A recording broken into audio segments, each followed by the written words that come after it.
ధర్మదృఢబద్ధమూలో వేదస్కంధః పురాణసాకాట్యః క్రతువకుసుమో మోక్షఫలో మధుసూదన పాదపోజయతి.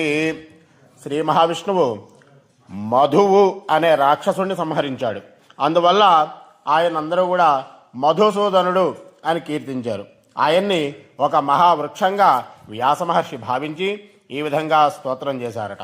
ధర్మం అనే గట్టి మాను కలిగి, వేదములు అనేటువంటి కొమ్మలు కలిగి, పురాణములు అనేటువంటి విడిపోనిటువంటి కొమ్మలు కలిగిన, క్రతువులు అనే పుష్పాలు కలిగి, మోక్షము అనే ఫలము గల మధుసూదనుడు అయినటువంటి శ్రీ మహావిష్ణువు అనే వృక్షం విరాజిల్లుతున్నది. బ్రహ్మ సృష్టించగా శ్రీ మహావిష్ణువు మహావృక్ష రూపమున బ్రహ్మ సృష్టిని మాను, కొమ్మలు, పువ్వులు, ఫలములు, నీడ మున్నగు వాటినన్నిటినీ ఇచ్చి కాపాడుతున్నారు. అట్టి శ్రీ మహావిష్ణువు యొక్క స్తుతి ఇది. ఆయన్ని మనల్నందరినీ కూడా రక్షించాలిగాక అని చెప్పి ప్రార్థన యొక్క గ్రాహ్యం. 108 దివ్యక్షేత్రాల్లో ఒకటైనటువంటి నైమిసారణ్యంలో గొప్ప తపస్సంపన్నులు, వేదాంగాలు తెలిసిన వారు, నిత్యం భగవన్నామం జపించేవారు, భూత భవిష్యత్ వర్తమానాన్ని కలిగి ఎదిగి ఉన్నవారు అయినటువంటి మహర్షులు ఎందరెందరో నివసిస్తున్నారు. లోకహితం కోసం యజ్ఞ యాగాది క్రతువులు నిర్వహిస్తున్న సవనకాది మహర్షులను ఒకసారి పలకరించాలి అనిపించి సూత పౌరాణికుడు ఆ యొక్క నైమిసారణ్యానికి విచ్చేశాడు. పురాణ కథలన్నింటినీ కూడా ఆసక్తికరంగా అద్భుతంగా చెప్పడంలో సూత మహర్షి అగ్రగణ్యుడు. అప్పటికే ఆ మహర్షి వల్ల ఎన్నెన్నో పౌరాణిక గాథలన్నీ కూడా విని ఉన్నారు సవనకాది ఋషులు. అయినప్పటికీ కూడా ఎప్పటికప్పుడు కొత్తదనం గోచరించే పురాణాలను వినాలన్న కుతూహలం వారిది. వింటున్న ప్రతిసారి కూడా వినూత్నమైన అర్థాలన్నీ కూడా స్ఫురించేవి. విష్ణు సేవాశక్తిని ప్రేరేపించేవి అయిన పురాణాల పట్ల ఆసక్తి చేత ఈసారి సూత మహర్షి అటువంటి పురాణ కాలక్షేపాన్ని అలరింపజేయవలసిందిగా మునీశ్వరులందరూ కూడా ప్రార్థన చేశారట. ముని బృందం చేసినటువంటి సకలోపచారాలకు సంతుష్టుడైనటువంటి సుఖాసీనుడైన సూత మహర్షి అందరి వైపు సాదరంగా చూశాడు. విష్ణు కథా శ్రవణం పట్ల అనురక్తులైన కారణం ఏమిటని దరహాసంతో ప్రశ్నించాడు. అప్పుడు సౌనకాది మహాములందరూ కూడా పౌరాణిక శ్రేష్ఠ, ఎప్పటికప్పుడు కొత్తదనం గోచరించేలా పురాణ కథలన్నీ కూడా వివరించడంలో తమంతటి గొప్పవారు లేరయ్యా. అదీగాక ఇంతవరకు మాకు తాము చెప్పినటువంటి శ్రవణానందకరమైన గాథాల హరిలో బ్రహ్మదేవునికి సంబంధించిన రాజసములు, శివదేవునికి సంబంధించినటువంటి తామసములు, విష్ణుదేవుడికి సంబంధించిన సాత్విక గుణ ప్రధానమైనవి గ్రహించాము. పురాణ సృజనశ్రీలి సాక్షాత్తు వ్యాస భగవానుల ప్రత్యక్ష శిష్యులైనకి మీకు తెలియందేమీ లేదయ్యా. సర్వజ్ఞులైన తమ నోటి వెంట ఒక సాత్విక పురాణం వినాలనేటువంటి ఆకాంక్ష మాకు ఎప్పటి నుంచో ఉంది. తమరి రాకతో అది ఈనాటికి నెరవేరుతుందనేటువంటి సంతోషం కొద్దీ అడుగుతున్నామయ్యా. ధర్మార్థ కామ మోక్షములనే చతుర్విధ పురుషార్థాలు కలిగించే విష్ణు సంబంధ గాథా సుధా రసాన్ని మాకు ప్రసాదించగోరుతున్నాము అని ముక్త కంఠంతో ప్రార్థన చేశారట. ఆ తరువాత సవనకాది మహర్షులను ఉద్దేశించి, మునీశ్వర్లారా, మీరు అన్నీ తెలిసినవారు, మీకు తెలియక అడిగారు అని నేను అనుకోవట్లేదు. అయినా కూడా మీ ప్రశ్నలన్నిటికీ సమాధానంగా నేను ఒక పురాణాన్ని వివరించబోతున్నాను. అదే గరుడ పురాణము. సావధానంగా వినండి అని చెప్పి చెబుతున్నారట. మహాత్మా, లోకంలో ఇంతవరకు మేము తమ ద్వారా విన్న పురాణాలన్నీ కూడా స్వర్గలోక ప్రాప్తిని కలిగించే మార్గాలు బోధించేవే. మోక్షదాయకమైన ఆ పురాణాలన్నిటా స్వర్గ సౌఖ్యాల ప్రస్తావన ఉన్నదే తప్ప నరకం గురించి కానీ, నరకంలోని పాపాత్ముల యాతనల గురించి కానీ ఎక్కడా తెలియపరచబడలేదు. పుణ్యాత్ములకు సుఖదాయకమై, పాపాత్ములకు దుఃఖదాయకమై వెళ్ళడానికి వీలు కానీ నరకలోకం గురించి కూడా వినాలని ఉంది. ప్రపంచంలో జీవులు ఏ ఏ కారణాలను బట్టి జనన మరణ సంసార చక్రంలో తగులుకుంటున్నారు, ఎలాంటి పుణ్యకార్యాలు చేయడం వల్ల వైకుంఠలోక వాసులుగా, ఎట్లాంటి పాపకృత్యాలు పాల్పడడం వల్ల యమలోక వాసులుగా మారుతున్నారు, ఏ కారణం వల్ల తీరని వ్యాధులు కలుగుతున్నాయి, ఎప్పుడు పిశాచ జన్మం కలుగుతుంది, దేనివల్ల ఆ పిశాచ జన్మం నుండి విముక్తి లభిస్తుంది, ఏ ఏ పుణ్యకార్యాలు ఆచరించడం వల్ల ఆ ప్రేతానికి ఆ నికృష్ట జన్మ నుంచి మోక్షం లభిస్తుంది, ఇదంతా కూడా మాకు సవివరంగా తెలియపరచండి అని చెప్పి ప్రార్థన చేశారట ఆ యొక్క సౌనకాది మునులందరూ కూడా. ఋషిశ్రేష్ఠులారా, బ్రహ్మాది దేవతలందరికీ దేవుడైన వాడు, సర్వాంతర్యామి, అవలీలగా సృష్టి స్థితి సంహారములు నిర్వర్తించగలిగిన వాడు, పురుషోత్తముడు పరమపదివాసి అయిన శ్రీ విష్ణు భగవాన్ని సేవిస్తున్న గరుత్మంతుడికి కూడా ఒకానొక సమయంలో ఇటువంటి సందేహాలే కలిగాయి. మీరిప్పుడు అడిగినట్లుగానే లోకోపకారం నిమిత్తం కూడా గరుడు శ్రీ మహావిష్ణువును ఇలాగే అడిగాడు. జగదీశ, లోకంలోని జీవులు ఏ కారణం చేత జనన మరణాల్ని పొందుతున్నారు? వారికి స్వర్గలోక ప్రాప్తి కానీ నరకలోకం కానీ ఏ రీతిగా కలుగుతున్నది? ఏ పాపాల వల్ల ప్రేత జన్మ కలుగుతున్నది? ఆ జన్మ వదలడానికి ఎటువంటి కార్యాలు ఆచరించవలసి ఉంది? ఏ పుణ్య కార్యాచరణం వల్ల నీ లోకాన్ని పొందుతున్నారు? అసలు పాపాలని నిర్వర్తింపజేసేటువంటి కర్మలున్నాయా? సాటిలేని ఆనంద స్థానం అనదక ఈ వైకుంఠలోక ప్రాప్తి కోసం జీవులు ఏం చేయవలసి ఉంటుంది? దయించి ఇదంతా నాకు వివరంగా తెలియపరిచి ఈ దాసుడిని కరుణించవయ్యా అని చెప్పి ప్రార్థన చేశాట. ప్రార్థన చేసేసరికి అప్పుడు పరాక్రమశీలి గరుత్మంతుడా, చక్కని ప్రశ్న వేశావయ్యా, కానీ ఇవి పూర్తిగా బహిర్గతపరచడం భాష్యం కాదు, అత్యంత రహస్యమైనవి. అయినప్పటికీ కూడా జిజ్ఞాసతో ప్రశ్నించావు కనుక నీ దగ్గర దాచదగ్గ రహస్యాలు ఏవి లేవు గనుక నీకు చెబుతున్నాను అంటూ సర్వవ్యాపి అయినటువంటి శ్రీమన్నారాయణుడు చెప్పడానికి ఉపక్రమించాడు. వైనతేయ, యమ మార్గం వినేవారికి కూడా భయాన్ని కలిగిస్తుంది. ఎవరు పాప కార్యాసక్తులో, ఎవరు దయా ధర్మాలను విడనాడి సంచరిస్తారో, ఎవరు శాస్త్రాలను సన్మార్గాలను నిరసిస్తుంటారో, ఎవరు ఆత్మస్థుతి పరాయణులై ఉంటారో, ఎవరు వినయశీలురు, ఐశ్వర్యం చేత మదం కలిగి ప్రవర్తిస్తారో, ఎవరికి మోహం వికారం ఉంటాయో, కామం చేత ఎవరు పీడింపబడుతుంటారో వారు నరకానికి పోతారు. జ్ఞానవంతులు, శీలవంతులు ఉత్తమ గతిని పొందుతారు. పాపాత్ములు దుఃఖితులై యాతలను పొందుతారు. వారు తాము లోగడ చేసిన పుణ్య పాపల ఫలితములను విధిగా అనుభవిస్తారు. తరువాత కర్మయోగాన్ని అనుసరించి ఆది వ్యాధుల్ని అనుభవిస్తారు. ఇంతైనా కూడా వారికి జీవితం పైన ఆశ పోదు. ఈ సమయంలో మృత్యు స్వరూపమైన కాలము సర్పము ఇంటి ముంగిట్లో చేరినట్లు గమనించరాని రీతిలో దేహికి సన్నిహితమవుతుంది. పాపులు బ్రతికున్నంతకాలం కూడా ఇహలోకంలో దుఃఖాల్ని, మరణించాక యమలోకంలో యమబాధల్ని అనుభవిస్తారు. బాల్యము, యవ్వనము, నడిమి వయస్సు గడిచేంత వరకు పూర్వ పుణ్యం ఏదైనా ఉంటే వాటి వల్ల సత్ఫలితాలు కలిగిన వార్ధక్యంలో దుష్కృత్యాలకు ఫలితంగా వ్యాధులతో పీడించబడతారు. ఆ బాధల్లో కూడా ఇంకా జీవించాలి అనుకునే వాళ్ళకి బలీయమైన కాల ప్రభావం చేత ఒకానొక సమయాన మరణం తప్పదు. ఆ మరణ సమయంలో కూడా ఇంకా నరుడు మమకారం వీడని వాడై భార్య బిడ్డల మీద ప్రేమ చేత ముసలితనం కారణంగా రూపం మారినప్పటికీ మరణం కోసం ఎదురు చూస్తుంటాడు. పెట్టిందేదో తింటుంటాడు.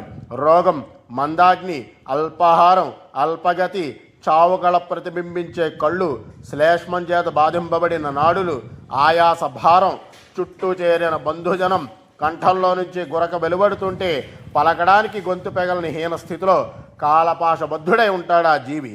చివరికి వీళ్ళందరినీ కూడా వదిలి అందరూ శోకిస్తుండగా ఆ జీవి మరణిస్తాడు. అప్పుడు అక్కడికి చేరువలో యమ కింకరులు ఆ జీవి ప్రాణాల్ని లాగేస్తారు. వేల కొద్దీ తేళ్లు ఒక్కసారిగా కుడితే ఎంత బాధ కలుగుతుందో అంత బాధతోటి ఆ జీవి మరణిస్తాడు. ఆ సమయంలో శ్లేష్మము, చొంగ బయటకు వస్తాయి. పాపాత్ములకు అధో మార్గాన ప్రాణాలు పోతాయి. దిగంబరులు, కాకుల్లా నల్లమైన వారు, వంకరమూతులు గలవారు, కోపించిన కళ్ళున్నవారు, గోల్డ్ ఆయుధంగా గలవారు, పైకి నిక్కబొడుచుకున్న వెంట్రుకలున్నవారు, భయంకరులు అయిన యమకింకరులు దండపాశధరులై రాగా వారిని చూసి భయం చేత జీవునికి మూత్ర పురీషాలు అప్రయత్నంగా విసర్జించబడతాయి. అంగుష్టం ప్రమాణం కలిగిన రూపంలోనికి మారిన జీవుడు తన స్థూల శరీరం నుంచి వెలువడే తన ఇల్లు చూస్తూనే యమభటులతో పట్టుకోబడతాడు. తప్పు చేసిన వాణ్ణి రాజభటులు దండించినట్లుగా ఆ జీవుని యాతనా శరీరానికి మెడలో పాశాలు వేసి యమభటులు జీవుని చాలా దూరం తీసుకుపోతారు. దారిలో అతడికి చీటికి మాటికి నరక వృత్తాంతాలన్నీ కూడా చెప్తారు, భయపెడతారు. ఓరీ పాపి, త్వరగా నడు, నీవిప్పుడు వెళ్ళేది నరకానికి. అచిరకాలంలోనే నిన్ను కుంభీపాకాది ఘోర నరకాల్లో కూలవేస్తామంటూ యమకింకర్లు అనేటువంటి ఆ మాటలకు ఆ జీవుడు హాహాకారాలు చేస్తుంటాడు. దానికి తోడు తన బంధువులు చేసేటువంటి ఆక్రందన ధ్వనులు కూడా జీవుని చెవులకు సోకుతుంటాయి. ఆ దారిలో జీవుడు భటులకు వణుకుతూ తన పాపాలు తలుచుకుంటూ కుక్కలతో కరవబడుతూ ఉంటాడు. నడిచే శక్తి లేకపోయినా కొరడాలతో యవభటుల చేత కొట్టడం చేత జీవుడు కాలిన ఇసుక పర్రల్లోంచి ఎండ వేడిమి వడగాలుల చేత బాధింపబడుతూ ఆకలి దప్పుకల చేత బడలికి చెందుతూ ఏదో అలా నడుస్తూ ఉంటాడు. మధ్య మధ్యలో పడుతూ లేస్తూ అలసి సొలసి ఇక్కడ నుండి బయలుదేరిన 2 ముహూర్తముల కాలమునకు యమలోకానికి చేరతాడు. అక్కడ కూడా యమభటులు జీవుడికి నరక బాధలు చూపించి యముని దర్శింపజేస్తారు. యముడి ఆజ్ఞ మేరకు భటులు ఆ జీవుణ్ణి ముహూర్త కాలంలోనే ఆకాశగమన మార్గంలో తిరిగి భూలోకానికి తీసుకుని వస్తారు. కానీ ఏం ప్రయోజనం? జీవుడిక్కడికి తిరిగి వచ్చినా తన దేహంలోకి తిరిగి ప్రవేశించగోరిన యమభటుల పాసాలకు గట్టిగా తగులుకుని ఉండడం వల్ల అతడి శ్రమంతా కూడా నిష్ఫలం అవుతుంది. ఆకలికి దప్పికకు బాగా రోధిస్తాడు. అప్పుడు అతడికి పుత్రులతో ఇవ్వబడినటువంటి పిండములే ఆహారము, చేసేటువంటి దానాలే నరకంలో ఉపశమనం. అయినప్పటికీ నాస్తిక పాపాత్ములకు వీటి వల్ల తృప్తి కలగదు. అనగా వీరికి పుత్రులిచ్చేటువంటి జలాంజలి, శ్రాద్ధము, దానాలు వీరికి చేరవు. పిండం భుజిస్తున్నా కూడా వీరికి ఆకలి తీరదు. పైగా వీరు దుఃఖిస్తూ ప్రళయకాలం అంతం వరకు కూడా పిశాచ రూపంలో జనులు సంచరించని అరణ్యాలలో తిరుగాడుతూ ఉంటారు. చేసుకున్న కర్మ అనుభవించక తప్పదు కదా. కనుక మరణించింది మొదలు 10 రోజుల వరకు పుత్రుడు పిండ ప్రదానం చెయ్యాలి. ఈ ప్రేతపిండం 4 భాగాలుగా విభజించబడగా అందులో 2 భాగాలు యాతనా శరీరానికి, 1 భాగం యమదూతలకు, మిగిలిన భాగం మృతి చెందిన వారికి అందుతుందని శాస్త్రం. మరణించిన నాటి నుండి 9 రోజుల పాటు ఇలా ఇవ్వబడే ప్రేతపిండం వల్ల జీవుడికి హస్త ప్రమాణం గల పిండదేహం కలగడం, 10వ నాటి పిండం వల్ల ఆ దేహానికి బలం కలగడం సంభవం. జీవుడు ఈ పిండ దేహంతోనే పుణ్య పాపాలు అనుభవిస్తాడు. ఒక్కొక్క రోజు ఇచ్చేటువంటి పిండం ప్రకారంగా మొదటి నాడు శిరస్సు, 2వ నాడు కంఠము భుజాలు, 3వ నాడు హృదయము, 4వ నాడు పృష్ఠము, 5వ నాడు బొడ్డు, 6వ నాడు మొల గుహ్యావయము, 7వ నాడు తొడలు, 8వ నాడు పిక్కలు, 9వ నాడు పాదములు ఏర్పడి 10వ నాడు ఇచ్చే పిండం వల్ల ఆకలి దప్పికలు కలుగుతాయి. 11వ నాటి పిండం వల్ల, 12వ నాటి పిండం వల్ల ఈ బాధల నుంచి ఉపశమనం పొందడానికి పుత్రాదులు ఇచ్చేటువంటి పిండాలన్నీ కూడా భుజిస్తాడు. 13వ నాడు యమభటుల వెంట పాశబద్ధుడై కట్టబడిన కోతివలే దుర్గమమైన నరక మార్గాన జీవుడు ప్రయాణం ప్రారంభిస్తాడు. అది కూడా తాడు కట్టిన కోతిలాగా. ఓ గరుత్మంతుడా, వైతరిణి నదీ వైశల్యాన్ని మినహాయించినా కూడా యమపురి 86,000 ఆమడల దూరంలో ఉంది. ఈ మార్గాన్ని జీవుడు 1 రాత్రి 1 పగలు మొత్తం 1 రోజు కాలంలో 247 ఆమడల చొప్పున నడుస్తూ వరుసగా 16 పురములు దాటి యమపురానికి చేరతాడు. వీటి గురించంతా కూడా ముందు చెప్పబడుతుంది అని చెప్పి మొదటి అధ్యాయంలో ఆ యొక్క గరుత్మంతుడికి విష్ణుమూర్తి చెప్పగా, మరలా ఆ యొక్క విష్ణుమూర్తిని గరుత్మంతుడు అడుగుతున్నాడట, అయ్యా, దుఃఖప్రదమైన యమ మార్గం ఎలా ఉంటుంది? ఆ మార్గాన వెళ్ళేటువంటి పాపులు వెళ్ళే విధం గురించి కూడా చెప్పండి అని అడిగితే అప్పుడు మరలా విష్ణుమూర్తి చెబుతున్నారట, ఓ గరుడా, నా భక్తుడమైన నిన్ను కూడా యమ మార్గ వివరణ వణికిస్తుందయ్యా. అది బహిదుర్గమము, చెట్ల నీడ ఉండదు, ఆహారము జలము కొంచెం కూడా దొరకదు. అక్కడ ఏకకాలంలో 12 మంది సూర్యులు గొప్ప ప్రకాశవంతంగా వెలుగుతూ తప్పింపజేస్తారు. అది పాపాత్మలను బాధించడానికే. ఇంకా ఈ మార్గంలో చలిగాలి వైపరీత్యం ఇంతింత అని చెప్పజాలము. ఒక్కొక్క చోట కాళ్లల్లో దిగే ముళ్ళు, ఒక్కో చోట విషపూరితములైన పాములు, తేళ్లు, మరికొన్ని చోట్ల కుక్కలు, పెద్ద పులులు, సింహాలు కరుస్తాయి. కొన్ని చోట్ల అగ్ని దహిస్తుంది. అలాగే ఈ దారిలో అసిపత్రవనం అనేది ఒకటి ఉంది. దీని పొడవు 2000 యోజనములు. మహాఘోరమైనది. గ్రద్దలు, కాకులు, గుడ్లగూబులు, తేనెటీగలు, దోమలు ఈ అసిపత్ర వనంలో భీకరంగా సంచరిస్తూ ఉంటాయి. దీనిలో దావానలం అంటే కార్చిచ్చు కూడా ఉంటుంది. హస్తమాత్రమైన పిండదేహం చెట్ల ఆకుల చేత ముక్కలు ముక్కలుగా తరిగేయబడుతుంది. ఒక్కొక్క చోట చీకటితో నిండిన గోతులు, కొన్ని చోట్ల పర్వత శిఖరాలు జీవునికి మార్గాయాసానికి గురి చేస్తాయి. చీకటి జలగలతో నిండిన బురదగుంటలు, ఎర్రగా రాగి రంగులోకి మారిన ఇసుక, నిప్పులు, సలసల కాగే నీళ్లు, కత్తులు, మేకులు, ఇలా ఎన్నెన్నో మార్గ మధ్యంలో జీవుణ్ణి యాతనలకు గురి చేస్తాయి. ఇవిగాక చీము, నెత్తురు, మలము, మూత్రము వంటి అసహ్యకరమైన వాటిలో దారిలో కూలబడుతూ నడవలసి ఉంటుంది. అన్నిటికంటే ముఖ్యమైనది వైతరిణీ నది. యమ మార్గ మధ్యంలో ఇది 100 ఆమడల దూరం ప్రవహిస్తూ ఉంటుంది. దీని ఒడ్డున ఎముకల గుట్టలు, దీని లోపల చీము, నెత్తురు ప్రవాహాలు, మాంసమే బురద, వెంట్రుకలే నాచుగా కలిగి ఉన్న నది ఇది. ఈ యొక్క క్రూరమైన జలపక్షులు, మొసళ్ళు పెను సంఖ్యలో ఇక్కడ ఉండి పాపాత్మలను చూసిన వెంటనే అత్యుత్సాహంతో బాధించడానికి సిద్ధమవుతాయి. సూదుల్లాంటి ముక్కులు గల పురుగులు, వజ్ర సమానమైన ముక్కులు గల గ్రద్దలు, బొంతకాకులు, నీటి కోతులు, జలగలు, మాంసభక్షణ చేసే చేపలు, తాబేళ్లు నిండి ఉంటుంది. పాపాత్ములైన జీవులు ఇక్కడ బాధలకు తాళలేక తమ వారిని తలుచుకుని మాటిమాటికి రోధిస్తుంటారు. ఆకలి దప్పుల బాధ కోరవలేక పాపులు ఆ రక్తం త్రాగవలసిందే. కానీ అది ఎప్పుడూ కూడా ఇరిగిపోని జీవనది, పాపాత్ముల పాలిట ఘోరమైనది. తేళ్లు, త్రాచులు సంచరించే ఆ నదిలో పడిన వారిని, అందున్న సుడిగుండాల్లో చిక్కుకున్న వారిని రక్షించడానికి ఎవ్వరూ సమర్థులు కారు. కేవలం పాపుల కోసం మాత్రమే ఈ నది ప్రవహిస్తూ ఉంటుంది. దీనికంటే దారుణమైంది ఇంకొకటి లేదుగాక లేదు. ఇంతటి ఘోర మార్గం కేవలం పాపుల నిమిత్తం కల్పించబడింది.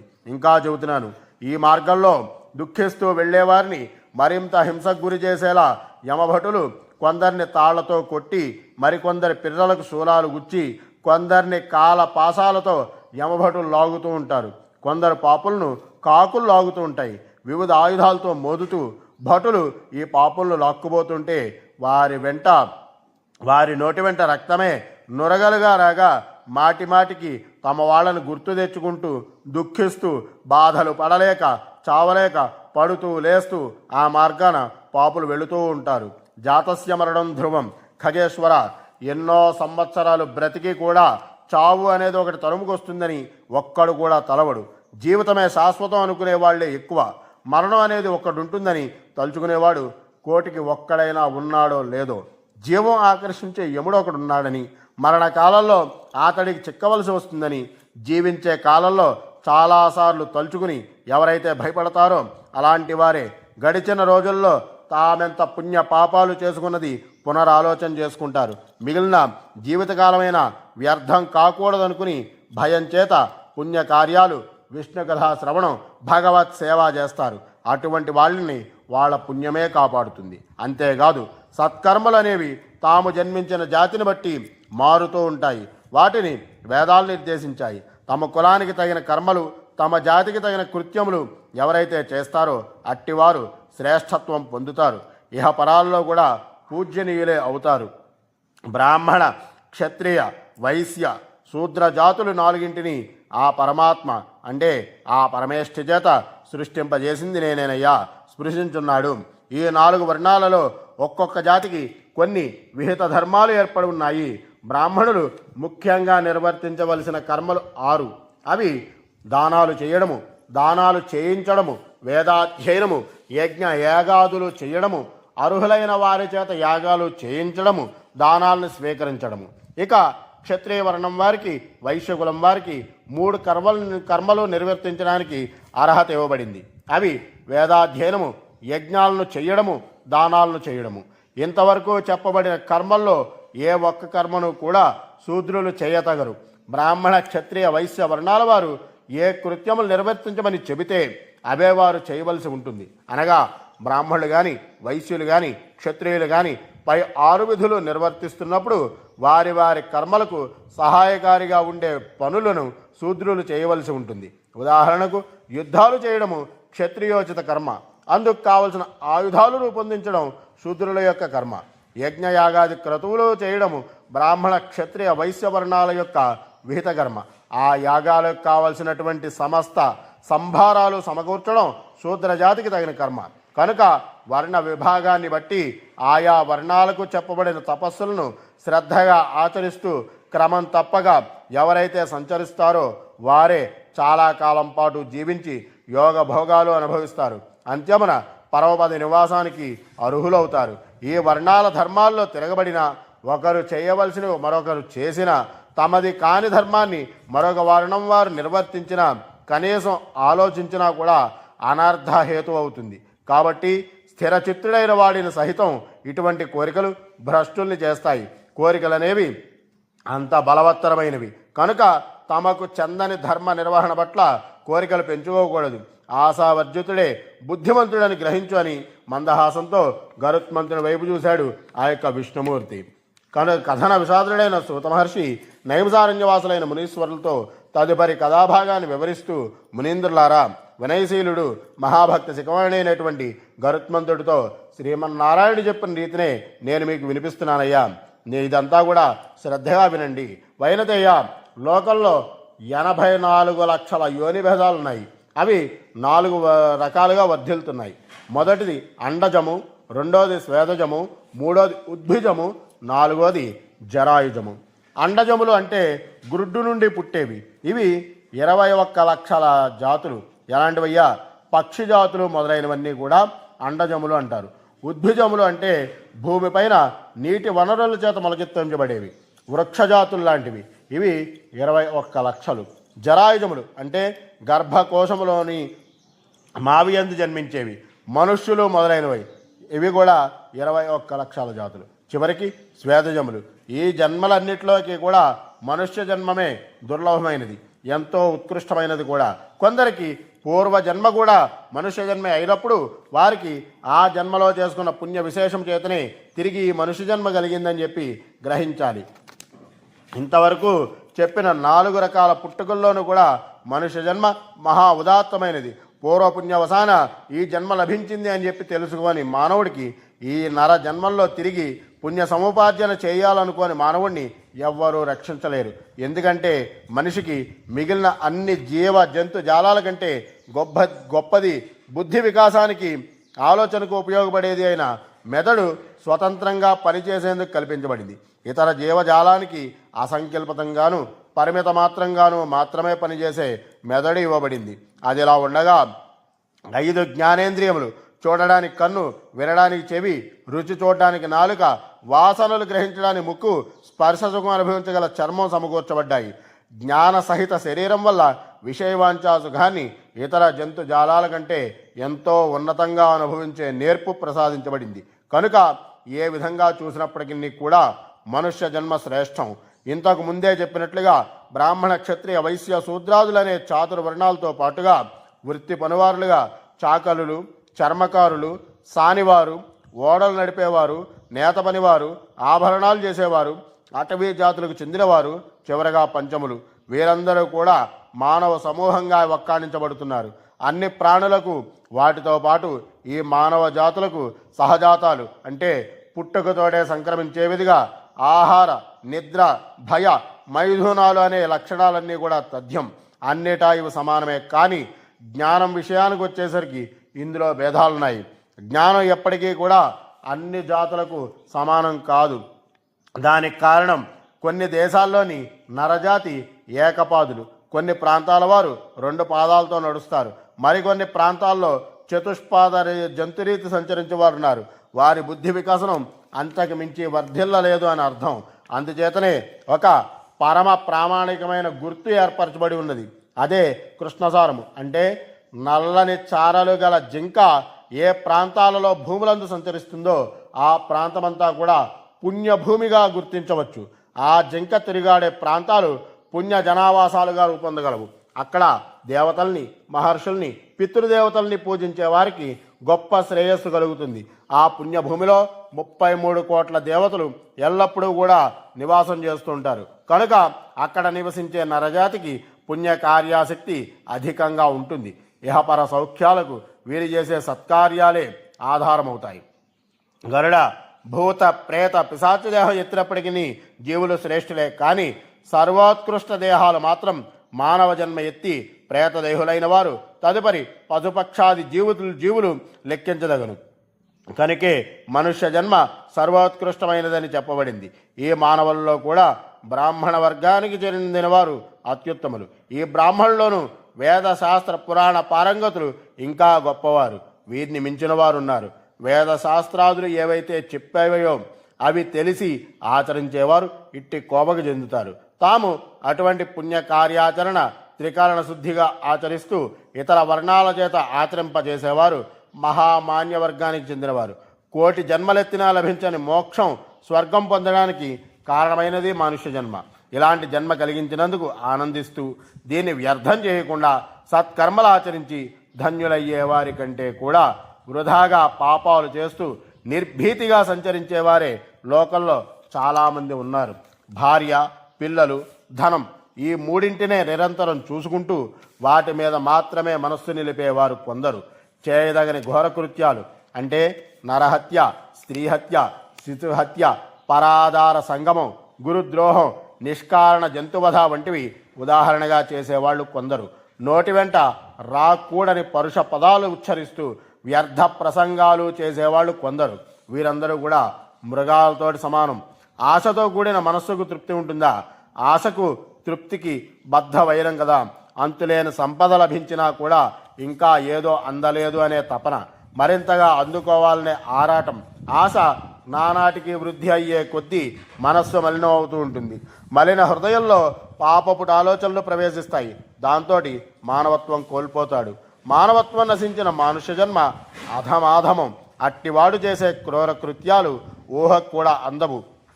కోరిక మితిమీరి ఆశగా, ఆశ మితిమీరి దురాశగా, దురాశ మితిమీరి పేరాశగా పరిణమిస్తుంది. కన్ను మిన్ను గానక పేరాశ అనే లోభాలకు లొంగిన వారికి పాపం పట్ల విచక్షణే ఉండదు. నరకం చేరడానికి ఈ పేరాశ రాజమార్గం లాంటిది. అట్టి వారికి పుణ్యం దరిదాపులకు కూడా రాదు. కనుక దేహదారి పేరాశకు లొంగకుండా పుణ్య సముపార్జన వైపు తనను తాను మళ్లించుకోగలిగితే ఇహలోకంలో మహాత్ముడిగా కీర్తింపబడమే కాక అంత్యమున పుణ్యలోకవాసాన్ని పొందుతాడు. కానీ అటువంటి పుణ్య సముపార్జన చేయని కారణంగా తనకు ఈ దుర్భరమైన వేదన కలిగిందని ఆ సమయంలో జీవుడు వాపోతుంటాడు. పరోపకారం కలలోనైనా తలచనందుకు చింతిస్తుంటాడు. ఎన్నెన్నో సత్కార్యాలు చేయవలసి ఉన్నా అవేవి చేయక తాను చేసిన కర్మల ఫలితాన్ని కూడా తానుగాక ఎవరు అనుభవిస్తారు అని చెప్పి వేదన పడుతూ ఉంటాడు.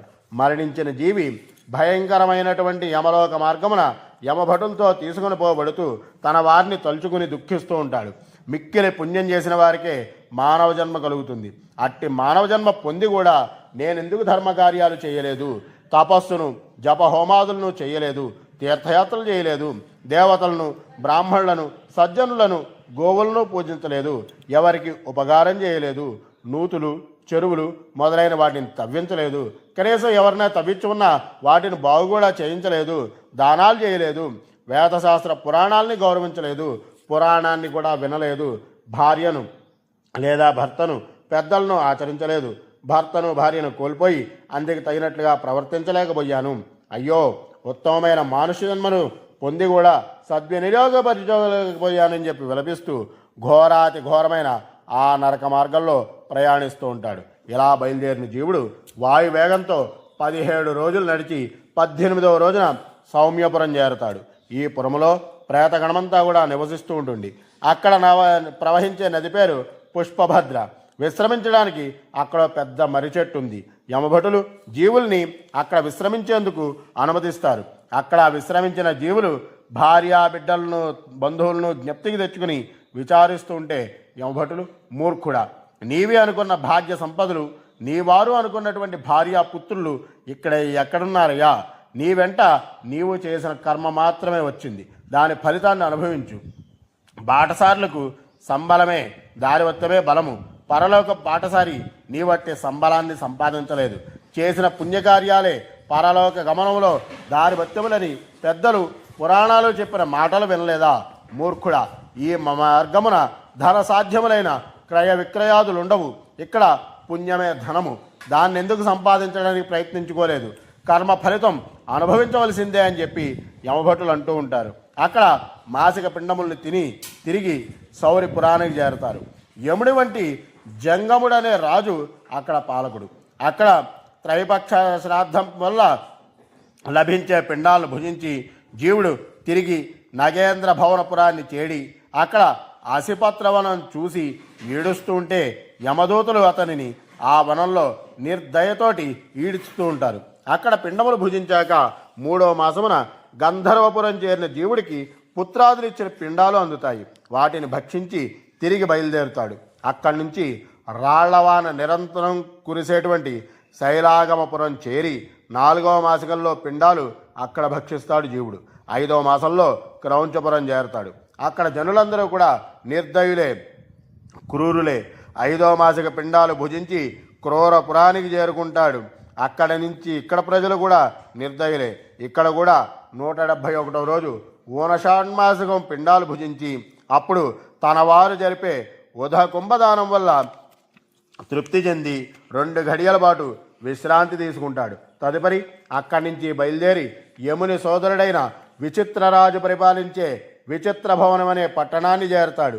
స్థూల శరీరుడైన అతన్ని చూసి జీవుడు భయపడి పారిపోతూ ఉండగా కొందరు పల్లెవాళ్ళు ఎదురు వచ్చి రేవున పడవ సిద్ధంగా ఉంది, మేము వైతరిణీ నదిని దాటించే వాళ్ళము, గోదానం కనుక నీవు చేసి ఉన్నట్లయితే నువ్వు పడవ ఎక్కొచ్చు అని చెబుతారు.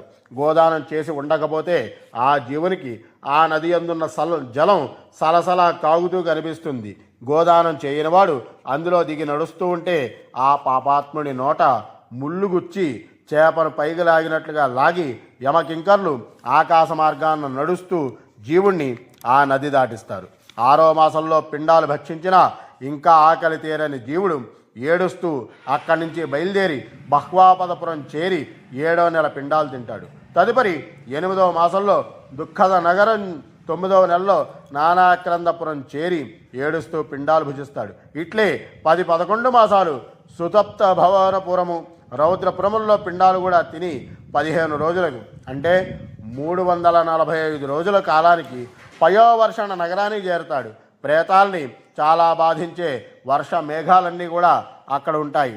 అక్కడ న్యూనాధిక శ్రాద్ధ పిండాలు భుజించి సీతాఢ్య నగరానికి చేరి చలికి ఆకలికి బాగా ఆక్రోశిస్తూ తన దుఃఖాలు బాపేవారి కోసం చూస్తాడు.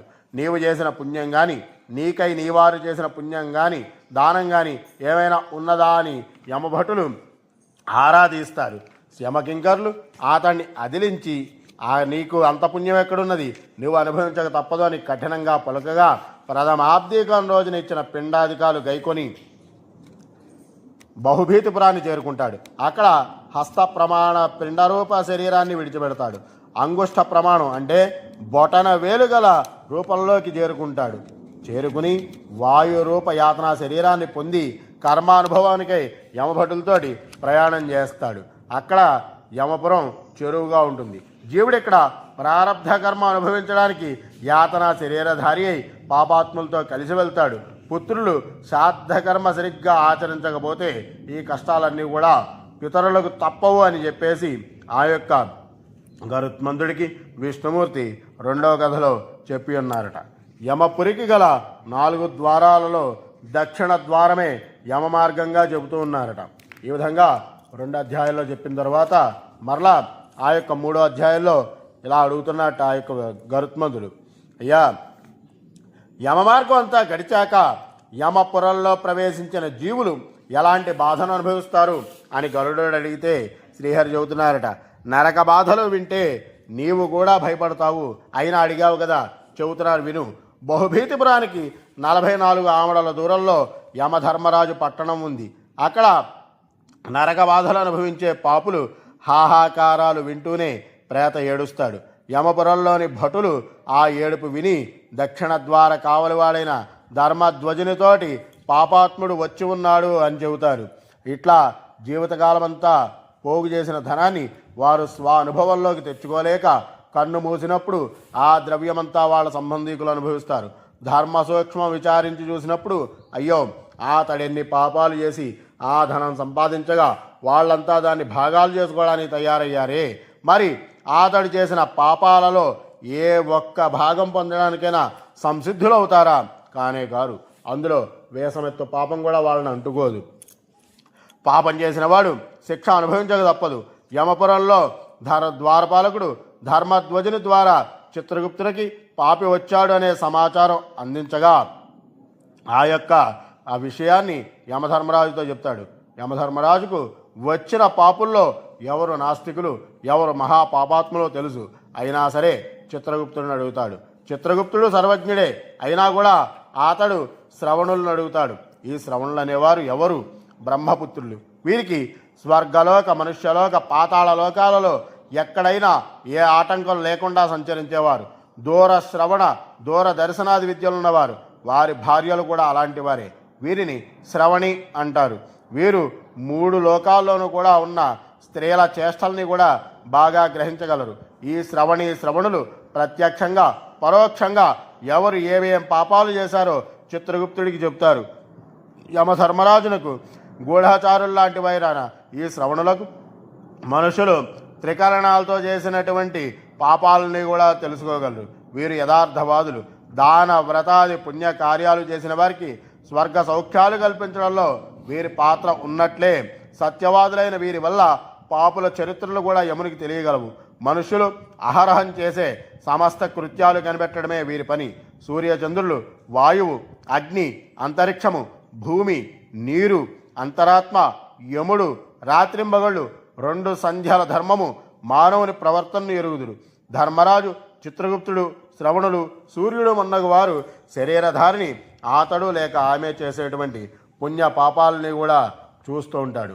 యముడు ఇలా శ్రవణ, చిత్రగుప్తాదుల యొక్క సహాయం వల్ల మనుష్యుల యొక్క పుణ్య పాపాలు తెలుసుకుని వారిని పిలిచి తాన నిజ రూపాన్ని చూపిస్తాడు.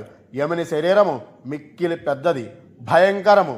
అతని హస్తమున దండం ఉంటుంది. మాహిషము అంటే దున్నపోతుని ఎక్కువ ఉంటాడు. అతని స్వరము ప్రళయకాలపు మేఘ గర్జన వలె ఉంటుంది. కాటుక కొండవలే నల్లగా ఆయన రూపం ఉంటుంది. ఆయన ఆయుధములు మెరుపుల వలె మెరుస్తూ ఉంటాయి. ఇట్టి ఆయుధములను 32 చేతుల్లో ధరించి భయంకరుడై ఉంటారు. 3 యోజనములు పొడవుగా ఉంటారు. అతని కన్నులు దిగుడు చాపుల వలె ఉంటాయి. కోరలతో, ఎర్రని కళ్ళతో, పెద్ద ముక్కుతో మిక్కిలి భయంకరుడై ఉంటారు. అతని వద్ద మృత్యువు, జ్వరము మున్నగు పరివారం ఉంటుంది. అతని పరివారం కూడా అతని వలె భయంకరంగా ఉంటుంది. ఆ పరివారం కూడా యముని వలనే పాపులను గద్దిస్తూ ఉంటాయి. మహారూపాన్ని చూస్తేనే చాలు పాపాత్ములు భయపడతారు. ఈ యమధర్మరాజు వర్ణన ముందు ఉంటుంది. చిత్రగుప్తుడు మృత్యుజ్వరాది రోగాలతో కూడి భయంకరాకారుడై యముడికి సమీపంలో ఉంటాడు. అతని కంటే అతని దూతలు ఇంకా భయంకరులు. పాపులు వీరి గర్జనలకే వణుకుతూ ఉంటారు. దాన గుణము లేని పాపులు మరింతగా భయపడుతూ ఉంటారు. యముడి ఆజ్ఞ మేరకు ఏడ్చే పాపాత్ములను చూస్తూ చిత్రగుప్తుడు, ఓరి మూఢులారా, పాపాలు చేయడం ఎందుకు, ఇంతగా ఏడవడం ఎందుకు? పాపాలకు ఫలితం అనుభవించక తప్పదని తెలియదా? మీరు మీ లోకంలో ఎంతటి స్థితిమంతులైనా, దరిద్రులైనా, పండితులైన, పామరులైన, బలవంతులైన, బలహీనులైనా కానీ సమవర్తి అయినటువంటి యమధర్మరాజు ముంగిట అందరూ సమానులేనయ్యా. అందరినీ ఒక్క రీతిగానే శిక్షించడం జరుగుతుంది. పక్షపాతం ఉండదు అని చెబుతాడు. పాపులకు వారి నోట మాట్లాడడానికి కూడా నోరాడదు. నిర్చేష్లై ఉన్న ఆ పాపులను చూసి యముడు వారి పాపాలకు తగిన శిక్షలు వెయ్యండి అని చెప్పి భటులుగా ఆజ్ఞాపిస్తాడు. చంద్రుడు, ప్రచండు మొదలైన దూతలు నిర్దయాత్ములై పాపులందరినీ కూడా ఒక తాడుతో కట్టి నరకాల దగ్గరికి తీసుకుపోతారు. అక్కడ ఒక పెద్ద వృక్షం కలదు. అది 5 యోజనముల వెడల్పు, 1 యోజనం ఎత్తు కలిగి ఉంటుంది. యమభటులు పాపులను తలకిందులుగా కట్టి కొడుతూ ఉంటారు. ఆ బాధలు భరించలేక దుఃఖిస్తూ పాపులను రక్షించేవాడు ఎక్కడా కూడా ఉండడు అక్కడ.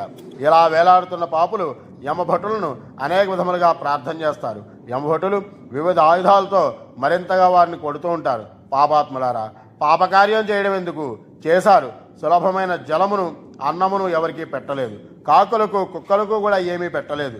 అతిథులను ఆచరించలేదు. పితృదేవతలకి తర్పణాలు కూడా ఇవ్వలేదు. అలాగే యముని, చిత్రగుప్తుని మంత్రాలను జపించలేదు. ధ్యానమైనా చేయలేదు. దేవతలను అర్చించలేదు. పెద్దలను గౌరవించలేదు. ఇక మిమ్మల్ని శ్రీహరి మాత్రమే క్షమించగలడు. మేము అతని ఆజ్ఞతోటి మీ పాపాలకు తగిన శిక్షలు విధిస్తున్నామని చెప్పి అనేక విధములుగా పాపులను కొడుతూ ఉంటారు. కుక్కలతో కనిపిస్తారు.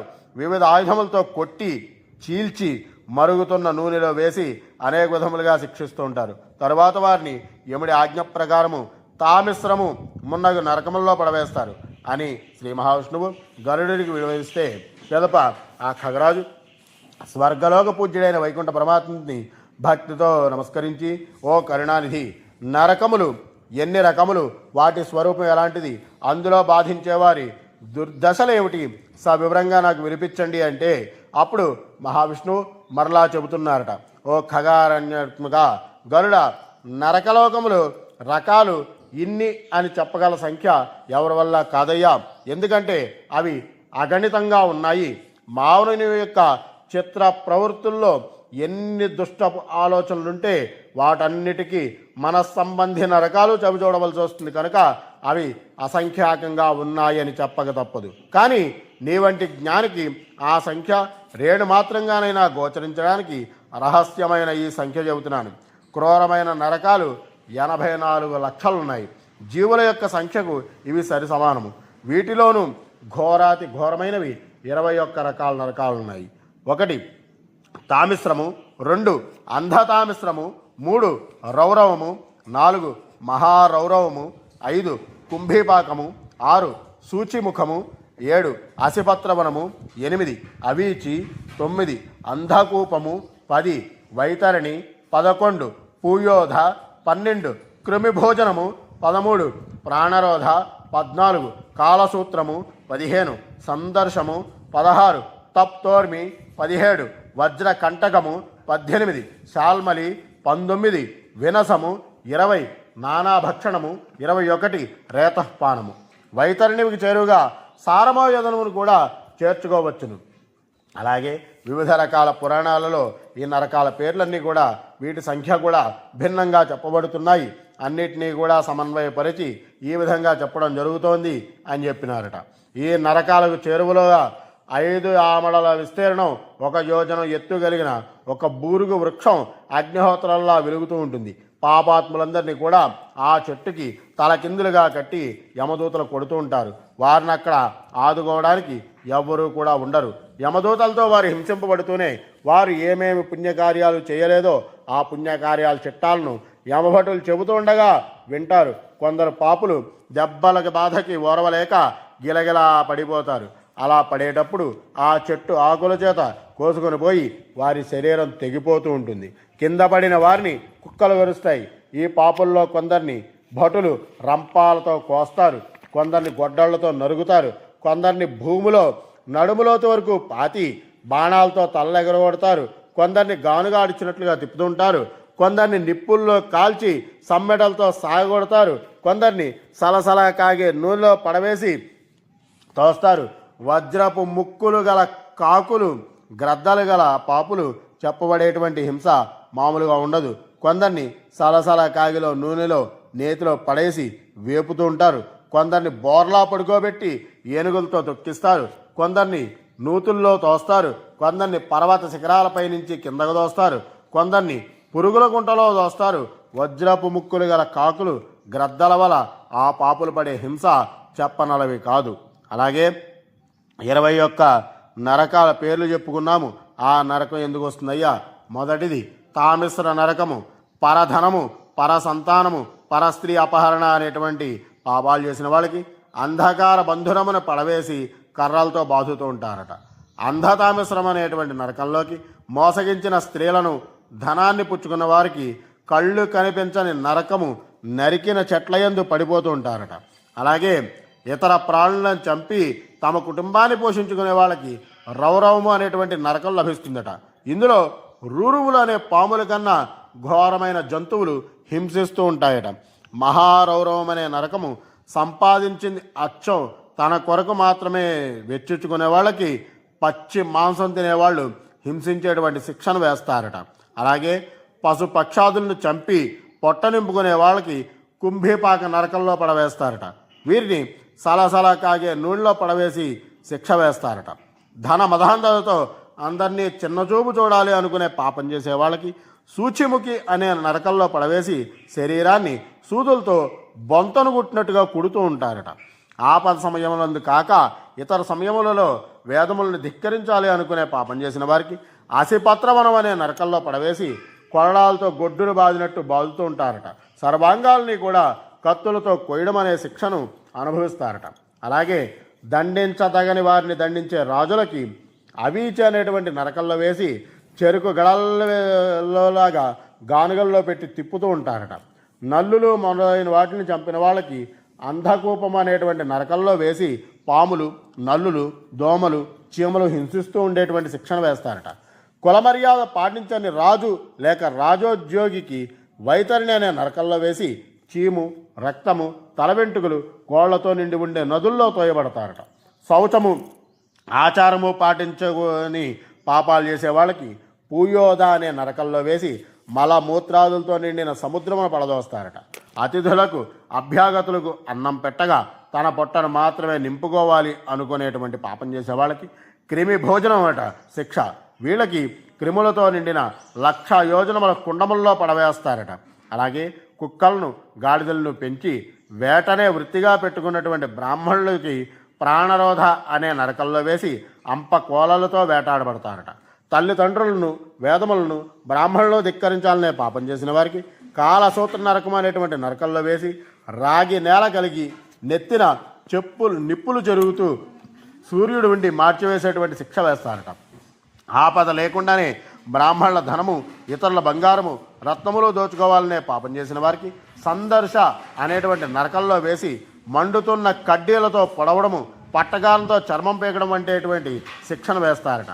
సంభోగించరాని ఆడదానితో సంభోగించే మగవారు లేదా సంభోగించరాని మగవాళ్లతో సంభోగించాలని అనేటువంటి స్త్రీలకి తప్తోర్మి నరకంలో పడవేసి మండుతున్నటువంటి ఇనుపమూర్తిని పురుషమూర్తిని స్త్రీలతోటి స్త్రీమూర్తిని పురుషులతోటి కూడా కౌగిలింపజేస్తారట. పశువులతో సంభోగించాలనే పాపం చేసిన వాళ్ళకి వజ్రకంటక అనేటువంటి నరకంలో వేసి ముళ్ళున్న బూరుగు చెట్టు మీదకి ఎక్కించి కిందకి లాగబడతారట. అలాగే కుల భార్యతో వీర్యపానం చేయించాలి అనే పాపం చేసిన వాడికి షాల్మలి అనేటువంటి నరకంలో వేసి వీర్యపానం చేయిస్తారట. దంభయజ్ఞములు చేసి పశువుల్ని హింసించి నరమేధములు చేయవారిని నరమాంసం చేయాలి, ఆ పశువుల్ని హింసించాలనుకునేటువంటి పాపాలు చేసిన వాళ్ళకి వినసము అనే నరకంలో వేసి ప్రాణాంతకమైన యాతలను కూడా అనుభవిస్తారట. మాంసం తినే స్త్రీలకి నానాభోజనం అనే నరకంలో వేసి వాడిగల ఆయుధములు ముక్కలు ముక్కలుగా కోసి కేరింతలు పెట్టుతూ ఉంటారట. వ్రతనిష్టతో ఉండి మద్యపానం చేసిన బ్రాహ్మణులు సోమపానం చేసిన క్షత్రియులు వైశ్యులకు రేతపానం అనే నరకంలో పడవేసి కరిగించిన ఇనుమును తాగిస్తారట. ఇళ్ళు తగలబెట్టడము విషం పెట్టడము బిడార్లు దోచుకోవడము గ్రామాలు కీడు చేయాలనుకునే పాపాలు చేసే వాళ్ళకి సారమయోధనము అనే నరకాన్ని వేస్తారట. వజ్రముల వలె కరకుగా ఉన్న కోరలు గల 700 జాగిలములు పీక్కుందింటాయట. ఇంకా ప్రాణకోటికి భయం కలిగించే ఉగ్ర స్వభావాలకు దండసూకర అనే నరకంలో వేసి 5 తలల 7 తలల పాములు ఎలకలను హింసించినట్లు హింసిస్తారట. గదుల్లోనూ నూతుల్లోనూ ఇతరులు బంధించాలి అనుకునే వారికి అవధ నిరోధన అనే నరకంలో వేసి విషాగ్నులను మండించి విష పొగలు పెట్టి ఉక్కిరి బిక్కిరి చేస్తారట. అతిథులను అభ్యాగతులను గద్దించాలనుకునే వారికి పర్యావర్తన అనే నరకంలో వేసి కనుగుడ్లను కాకులతో పొడిపిస్తారట. నిరపరాధులైన అడవి జంతువులను ఊర పశువులను నమ్మించి పొడి చంపిన వాళ్ళకి శూలప్రోతము అనే నరకంలో వేసి శూలములతో పొడవబడి కంబలములకి ఎక్కించబడుతూ ఉంటారట. అబద్ధం సాక్ష్యం చెప్పిన వారు లావాదేవీల్లో బొంకాలనుకునే తప్పు చేసిన వాళ్ళకి అవీచిమింత అనేటువంటి నరకంలో పడవేసి 100 యోజనముల ఎత్తైన పర్వశిఖరముల నుండి పడవేసి పచ్చడిగా కొట్టబడతారట. తనకన్నా అధికుణ్ణి తిరస్కరించే వారికి క్షారకర్తమ అనే నరకంలో వేస్తారట. తల క్రిందులుగా పడవేసి బాధలు పెడుతూ ఉంటారట. ఇంకా వైనతేయ 84 లక్షల నరకాలున్నాయి. వాటిలో ముఖ్యమైనవన్నీ కూడా నీకు చెబుతున్నానయ్యా. తామిశ్రము, లోహకుండము, మహారౌరవము, శాల్మలి, రౌరవం, కుడ్మలం, కాలసూత్రం, పూతమృత్తిగ, సంఘాతం, లోహితోదకము, సవిషము, సంప్రతాపవనము, మహానిరయము, కాకోలము, సంజీవనము, మహాపథము, అవీచి, అంధతామిశ్రము, కుంభీపాకము, ప్రతాపనము, సంప్రతాపనము, తామిశ్రము, లోహకుండము, మహారౌరవము, శాల్మలి, రౌరవము, అలాగే కాకోలము, సంజీవనము, మహాపథము, అవీచి, సంప్రతాపనము అని చెప్పేసి చెబుతున్నారట. ధర్మహీనులు పాపాత్ములైన వారు చెడు నడతగల స్త్రీ పురుషులు ఈ నరకాలని కూడా చేరుకుంటారట. భార్య మున్నగవారు అతడి ధనాన్ని అనుభవిస్తారు కానీ వారి పాపాలను అనుభవించరు. పాపి ఒక్కడే నరక బాధలందును అన్యాయముగా అధార్మికంగా ధనాన్ని ఆర్జించిన వాడు భయంకరము బాధాకరమైనటువంటి అంధదామిశ్రమం అనే నరకాన్ని చేరుకుంటారట. అన్యాయార్జిత విత్తఫలం ఈ 84 లక్షల రకాల నరకాల్లో కూడా ఎన్నెన్నో శిక్షలకు స్థానాలున్నాయి. చాలా భేదాల్లో ఇవి కల్పితాలు. క్రూరులైనటువంటి యమకింకరులతో నిండి ఆయా పాపలను కూడా శిక్షించడానికి తగిన రీతిగా ఉంటాయి. ధర్మమును ఎన్నడూ చేసి ఎరుగని మహాపాపాత్ములు ఈ నరకాలలో పడి కల్పాంతం వరకు ఆయా నరక బాధలు అనుభవిస్తుంటారు. స్త్రీ పురుషులు అనేటువంటి భేదం ఇక్కడ లేదు. పాపాలు చేసి సంపాదించిన అన్యాయార్జిత విత్తం వల్ల ఎవరైనా కుటుంబ పోషణ చేసినప్పటికీ కూడా ఆ పాపం దారపుత్రులు అనుభవించరు. యజమాని ఒక్కడే ఆ పాపాలకి శిక్షలు అనుభవిస్తాడు. బ్రహ్మహత్య సమానమైన పాపాలకు వేరువేరే నరకాలున్నాయి. బ్రహ్మహత్య అంటే కేవలం బ్రాహ్మణుల్ని చంపడం అనే అర్థంతో భావించకూడదు. దేవతల పట్ల భేషబుద్ధి చూపడము, గురువులు తల్లిదండ్రులను ద్వేషించడము, హరిహర నైవేద్యాదులను తోలనాడడము, శాస్త్రద్వేషము, పురాణ ద్వేషము, పితృదేవతార్చన నిరాకరించడము, వివాహితులను కన్యలను చెరచడము, పరాభవించడము, భార్య పిల్లల పట్ల నిరాదరణ, గోహింస, గోబ్రాహ్మణ సమూహాల మధ్య నుంచి నడవడము, సంధ్యావందనాదులు అతిక్రమణ చేయడము, అగ్నిని మిత్రుణ్ణి కాలితో తన్నడము, ఇతరుల ఆహారాన్ని కాజేయడము, వేశ్యల మీద ఆదాయాన్ని పొంది భుజించడము, ఇవన్నీ కూడా బ్రహ్మహత్యా సమానమైన దోషాలు, ఘోర పాపాలు. వీటికి కుంభీపాక నరకమే శిక్ష. బంగారము ఇతర లోహాలను దొంగలించడము, ధాన్యాదులను దొంగలించడము, పిత్రార్జిత భూములను కాజేయడము, అల్ప ప్రాణుల్ని హింసించడము, నిరపరాధుల్ని దండించడము, అన్యాయాల్ని ఎదిరించకపోవడము, సాటి మనిషికి తోడ్పడకపోవడము, పితృదేవతల్ని పరిహసించడము, వీటికి కాలసూత్ర నరకమే శిక్ష. విప్రుల సొత్తు అపహరించడము, శుల్కం పుచ్చుకుని వివాహం చేసుకోవడము, ఆహార జల విక్రయము, ధనలోభంతో చేసే అక్రమాలు, సిద్ధాన్నాన్ని నేలపాలు చేయడము, పాలు నెయ్యి వంటి అమృతోపసమానమైన వాటికి ఎవరికి అందనంత ధరకు విక్రయించడము, ఈ పాపాలకి క్రిమి భోజన నరకమే శిక్ష. వావి వరసలు లేకుండా స్త్రీ పొందు కోరుకోవడము, మాట తప్పించడము, పతిని నిరాదరణగా చూడడము, కృతజ్ఞత విశ్వాసఘాతుత్వము, అబద్ధపు సాక్ష్యం చెప్పడం, ఉచితంగా ఇవ్వవలసిన వాటిని వెలకట్టి విక్రయించడము, నోరు లేని అల్ప ప్రాణుల్ని వాటి వైరి జంతువులకు అప్పగించడము, ఈ పాపాలకు అంధకోప నరకమే శిక్ష. గరుత్మంతుడా, ఇవి వివరించడానికి ఎంతకాలమైనా సరిపోదయ్యా, విజ్ఞుడవు గనక నీవు గ్రహించుకో అని చెప్పి ఆ యొక్క విష్ణుమూర్తి 3వ అధ్యాయంలో గరుత్మంతుడికి చెప్పి ఉన్నారట. చెప్పగా అంతా వేదవ్యాసమునీంద్రుల శిష్యులైనటువంటి సూత మహర్షి నైమిసారణ్య ఋషి సత్తముల వంక సాభిప్రాయంగా చూస్తూ, నిష్ఠాగరిష్ట సంపన్నులారా, ఈ ప్రకారంగా గరుడికి విష్ణుదేవుడు చెప్పగా ఆ యొక్క గరుడు లక్ష్మీ వల్లభును స్తుతించి, సర్వలోక శరణ్య, ఎట్టి పాపాలు చేసిన వారు ఎట్టి బాధలను పొందుతారు, ఎట్టి పాపులు వైతరిలో మునుగుతారు, ఇంకా యమలోక విశేషాలన్నీ కూడా నాకు తెలియజెప్పండి అని ప్రార్థించాట. అందుకు శ్రీమన్నారాయణుడు, ఎల్లప్పుడూ కూడా దుష్కర్మలను చేయవారు, శుభకార్యములందు ఇష్టము లేనివారు మరింతగా భయ దుఃఖములను కలిగించే నరకములను చేరి బాధలన్నీ కూడా అనుభవిస్తారయ్యా. యమధర్మరాజు 4 దిక్కులందు కూడా ద్వారములు కలవు. పాపాత్ములు దక్షిణ ద్వారం నుండి యమపురి చేరుకుంటారు. ఈ మార్గమునందే వైతరిణీ నది కలదు. పుణ్యం చేసిన వారు దక్షిణ ద్వారం నుండి గాక మిగిలిన ద్వారముల నుండి యమపురిని చేరుకుంటారు. వినతపుత్ర, నీవు నా భక్తుడు అయినప్పటికీ కూడా యమలోక విశేషాలు వింటుంటేనే నీకు ఒళ్ళు జలధరిస్తుంది. అసలు ఆ లోకానికి వెళ్ళే మార్గమే మహాభయంకరంగా ఉంటుంది. చెబుతున్నాను. నరలోకానికి మధ్య 86,000 ఆమడల దూరం ఉంది. దీనిని సుమారుగా 8,600 క్రోసుల దూరం అని చెప్పవచ్చు. ఈనాటి కాలమానంలో అయితే దాదాపుగా 68,800 మైళ్ళు. ఆ లోకంలోనే యమధర్మరాజు నివాసమైన యమపురి ఉంటుంది. యముని వద్ద ఆయుష్ తీరిన వారిని పట్టుకుని రావడానికి పంపే నిమిత్తం ఒక్కో జీవికి 3 చొప్పున అసంఖ్యాకంగా భటులున్నారు. ఆ యమకింకరుల రూపమెంతో భీకరం. భయోత్పాతం కలిగించే ఘోరమైన ఆకృతితో పాటు అగ్నినే దహించగలిగేంత కోపం, కారు మేఘాల్లాంటి నల్లని వస్త్రాల ఆచ్ఛాదన, పాశం, ముసలం వంటి ఆయుధధారణ వారి స్వంతం. ఆయువు తీరిన జీవుని బట్టి వాయురూప దేహం కల్పించి తీసుకెళ్లి యమధర్మరాజు ఏట ప్రవేశపెట్టడమే వారి విధి నిర్వహణ. యమకింకరులు పాశం బట్టి లాగుతుండగా అతి సుదీర్ఘము అతి కఠినమైన యమమార్గంలో నానా క్లేశాలు అనుభవిస్తూ జీవుడు నడవవలసి ఉంటుంది. మృతి చెందిన వెంటనే త్రిటిలో యమకింకర్లు యమ సదనమును ప్రవేశపెట్టిన ఆ మార్గమే ఇప్పుడు పూర్తిగా జీవుడు అధిగమించాలి. రేయింబవళ్ళు నడవాలి. యమకింకర్లకు దయా దాక్షిణ్యాలు ఉండవు. మార్గంలో కఠినాతి కఠినమైన అవరోధాలున్నా వారు ఈడ్చుకుంటూ దండిస్తూ నడిపిస్తూ ఉంటారు.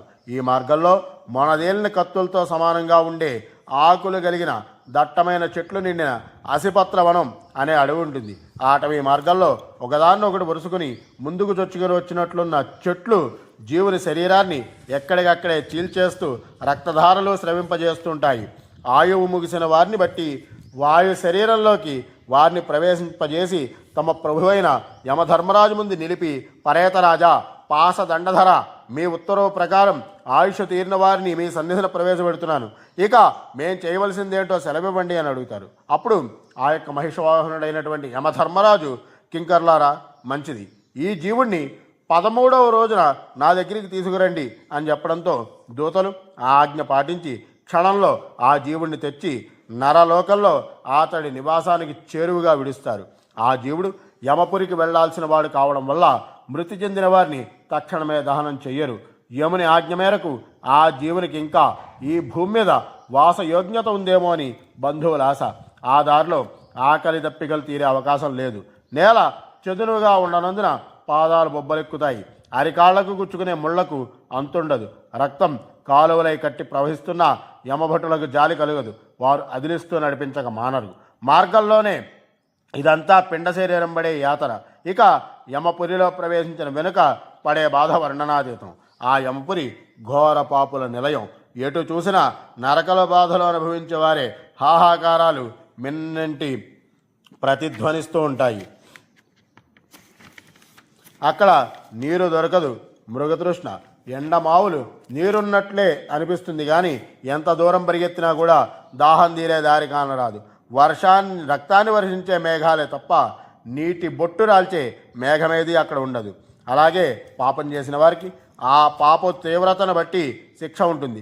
కొందరిని రోకళ్లతో దంచుతారు, కొందరిని ఆయుధాలతో తరుగుతారు, మరికొందరిని కత్తితో నున్నగా పెచ్చు తరుగుతూ తోలుదీస్తారు, ఇంకా కొందరిని గానుగులో వేసి తిప్పుతారు. వ్యభిచారం అనే మహాపాపానికి విధించే శిక్ష ఇంకా క్రూరంగా ఉంటుంది. రాగితో తయారైన 2 విగ్రహాలు, ఒకటి పురుషుడిది, ఒకటి స్త్రీది, నిరంతరం ఎర్రగా కాలుతూ నిప్పు కణికలా మెరుస్తూ ఉంటాయి. ఇతరుల భార్యలు వాంఛించిన వాడికి కాలుతున్న స్త్రీ విగ్రహానికి, పరపురుషులతో సంగమించిన దాన్ని కాలుతున్న పురుష విగ్రహానికి జత చేసి బలవంతంగా కౌగిలింపజేస్తారు. పాపాత్ములు ఆ విగ్రహాలు చూస్తూనే మూర్ఛపోతారు. యమభటులు ఊరుకుంటారా? లాగి ఈడ్చి తన్ని ఆ శిక్ష అనుభవింపజేస్తారు. ఇంతకంటే పరసతులను, పరపురుషులను నరులు వాంఛింపకుండడమే మేలు కదా. ఈ నరకంలో పాపులను శిక్షించే రకరకాల కుండాలున్నాయి. ఘోర కిరాతక పాపకృత్యాలు చేసేవారిని నీటిలోకి అణగదొక్కి హింసిస్తారు. ఈ శిక్షల గురించి తెలుసుకోక్కర్లేదు, వింటుంటేనే ఒళ్ళు జలధరిస్తుంది. రక్త పింగళ వర్ణం కలిగిన వారు అనివార్యులు, అతిదారులైన మదమత్తులు, తమోయుక్తులు, దయాశూన్యులు, తేజస్వంతులు, దండపాశహస్తులు అయిన యమకింకర్లు ఈ కుండాలను సదా పర్యవేక్షిస్తూ ఉంటారు. అందులో కొన్ని కుండాల పేర్లు చెబుతున్నాను.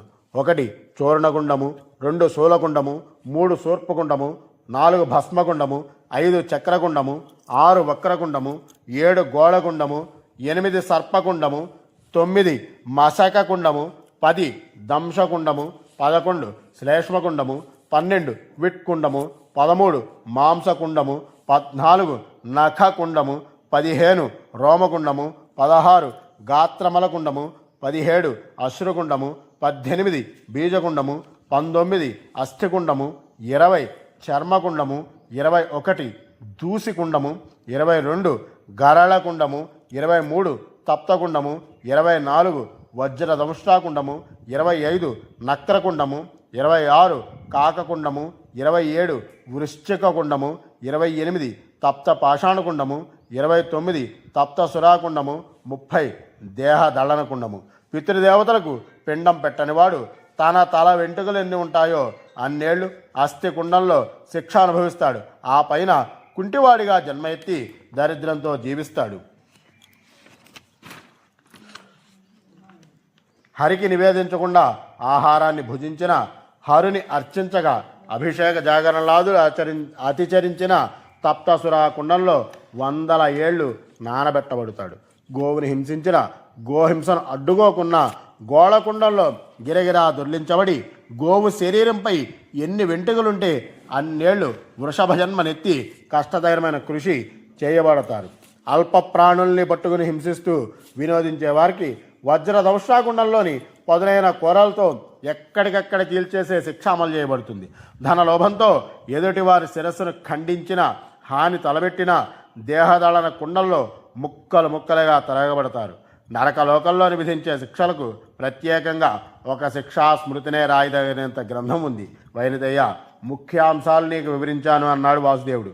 యమ మార్గాన్నింటినీ దాటి యమలోకంలోకి ప్రవేశించిన పాపాత్ములను యముని ఆజ్ఞ మేరకు కింకర్లు వైతరిణి నదిలో కూలదోస్తారు.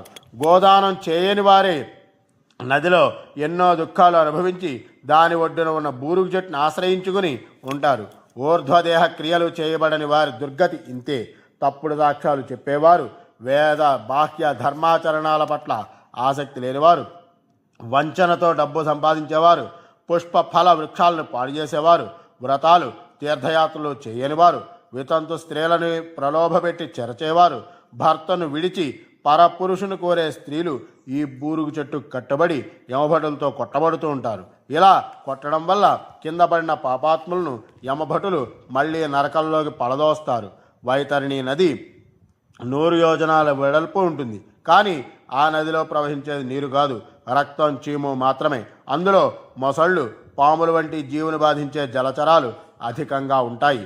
ఆ దుష్ట ప్రాణుల బారిన పడి హాహాకారాలు చేస్తున్నా వారి మొర ఆలకించేవారెవరూ ఉండరు. ఏ జీవుడు గోదానం చేస్తాడో ఆ గోవు మహిమ వల్ల మాత్రమే అతడు అవతలికి దాటగలడు. వాసన తెలియని, ముక్కులేని ప్రాణికైనా సరే ఆ నది యొక్క దుర్గంధం భరించడం కష్టం. గోదానం చెయ్యని వాళ్ళు అందులో చిరకాలం మునిగి ఉండాల్సిందే, తప్పదు. ఆ ఊహే భరింపజాలనిదిగా ఉన్నది. ఇక అనుభవించాల్సి వస్తే పరిస్థితి ఎలా ఉంటుంది? ఆ ఘోర నరక బాధ వర్ణనాతీతమే. ఓ వైనతేయుడా, ఏ జీవుడు వైతరిణి నది దాటాలన్నా అతని చేతనైనా లేక అతని పుత్రుల చేతనైనా సరే గోదానం జరిగించి తీరాలి. వివాహమునకు తీర్థయాత్రను భగ్నం చేసిన వారు శాశ్వతంగా మహాఘోర ఘోర నరకయాత్రలను కూడా అనుభవిస్తూ ఉంటారు. ఇళ్ళు, గ్రామాలు, వనాలు తగలబెట్టే వారిని యమదూతలు అగ్నిగుండాల్లో పడదోసి కాలుస్తారు. అగ్ని వల్ల దేహం కాలుతూ ఉంటే పాపులు తమను నీడకు తీసుకుబొమ్మని యమ కింకరుల్ని వారు వేడుకోగా ఆ పాపుల్ని ఆశిపత్ర వనానికి తీసుకువెళతారు. అక్కడ ఆకుల సంగతి ఇంతకు ముందే చెప్పబడింది. ఈ వనంలో వృక్షాలనేట నిద్రపోండి అని పాపులతో చెబుతారు. దాహయమ్మని కోరితే సలసలా కాగే నూనె ఇస్తారు. అదే యమదూతల నిర్బంధం వల్ల త్రాగి మాడిన పేగులతో కింద పడిపోతారు. తర్వాత కొంతసేపటికి ఏదో విధంగా లేచి అతి దీనంగా విలపిస్తారు. ఇలా ఎన్నో యాతనలు సర్వశాస్త్రాల యందు కూడా ఈ విషయం విశేషంగా చెప్పబడింది. నరకలోకంలో మహాప్రళయకాలం వరకు పాపులు ఎన్నెన్నో బాధలు పడుతూ యమలోకంలో తిరిగి పుడుతూ చివరికి యముని ఆజ్ఞ చేత భూలోకానికి వెళ్ళి స్థావర రూపులైన తరు, గుల్మ, లత పర్వతాలుగా పుడతారు. ఆ తరువాత వరుసగా కీటక జన్మ, పశు జన్మ, పక్షి జన్మ పొంది చివరికి మానవులై జన్మిస్తారు. నరకలోకం నుంచి వచ్చిన పాపులు మనుష్యుల్లో చండాల జాతుల్లో పుట్టి కుష్ఠి మొదలైన వ్యాధుల వల్ల పీడించబడుతూ ఉంటారని చెప్పి 4వ అధ్యాయంలో గరుత్మంతుడికి ఆ యొక్క విష్ణుమూర్తి మొత్తం అంతా కూడా తెలియపరుచున్నారటండి. కొద్దిగా మంచిగా నేర్పిస్తారటండి. ఏమనయ్యా, గరుత్మంతుడు అడుగుతున్నట, ఏ ఏ పాపాల వల్ల ఏ చిహ్నాలు కలుగుతాయి, ఏ జన్మలు కలుగుతాయి అని అడిగితే మళ్ళా విష్ణుమూర్తి చెబుతున్నారట. బ్రహ్మహత్య చేసిన వాళ్ళకి చండాలుడై పుట్టి క్షయరోగం గలవాడవుతాడయ్యా. గోహత్య చేసిన వాడు చండాలులలో మరుగుజ్జువాడై జన్మిస్తాడు. కన్యను గనక హత్య చేస్తే చండాలులో కుష్ఠురోగి పడతాడు. స్త్రీ హత్య, గర్భపాతం చేసినవాడు భిల్లుని జన్మ, నిత్య రోగబాధను అనుభవిస్తాడు. ఆగమ్యగమనం, స్వగోత్ర స్త్రీతో సంబంధం పెట్టుకున్నవాడు నపుంసక జన్మనెత్తుతాడు. గురు భార్యతో గనక అక్రమ సంబంధం పెట్టుకుంటే దుష్కర్మం గల జన్మనెత్తుతాడు. మాంస భక్షణ చేసే బ్రాహ్మణుడు అతిరక్ష అనే కుష్టు వ్యాధితో జన్మిస్తాడు. కళ్ళు తాగడం అనేటువంటి పాపం చేసేవాడు నల్లని దంతాలు గల జన్మని పొందుతాడు. మధుర పదార్థాలు ఇతరులకు పెట్టకుండా తాను మాత్రమే తినేవాడు గళగండ రోగి జన్మను పొందుతాడు. తినరాని వస్తువులను తినే బ్రాహ్మణుడు మహోదర జాడ్యంతో జన్మిస్తాడు. శ్రాద్ధంలో అశుచి ఆహారం పెట్టేవాడు చిత్రకుష్ఠువు రోగి జన్మను పొందుతాడు. గురువును అవమానించినవాడు అపస్మార రోగి జన్మను పొందుతాడు. వేదశాస్త్రాలని నిందించేవాడు పాండు రోగి జన్మను పొందుతాడు. అబద్ధపు సాక్ష్యం చెప్పేవాడు మోగవాడి జన్మను పొందుతాడు. ఏక పంక్తిలో తేడాగా భోజనం పెడితే ఒక కన్ను లేనివాడిగా పుడతాడు. పెళ్లి చెడగొట్టేవాడు పెదవులు లేని జన్మను పొందుతాడు. పుస్తకాలను దొంగలించేవాడు అంధుడై పుడతాడు. గో బ్రాహ్మణుల్ని కాలుతో తన్నేవాడు కుంటివాడై పుడతాడు. అబద్ధాలు చెప్పేవాడు స్పష్టమైన వాక్కు లేని జన్మను పొందుతాడు. అబద్ధాలు వినేవాడు చెవిటివాడి జన్మను పొందుతాడు. విషం పెట్టేవాడు జడ ఉన్మత్త జన్మను పొందుతాడు. ఇళ్ళు తగలబెట్టేవాడు బట్ట తలవాడి జన్మను పొందుతాడు. మాంసం అమ్మేవాడు కురూపి జన్మ పొందుతాడు. రత్నాలు దొంగిలించేవాడు హీన జాతుల్లో జన్మను పొందుతాడు.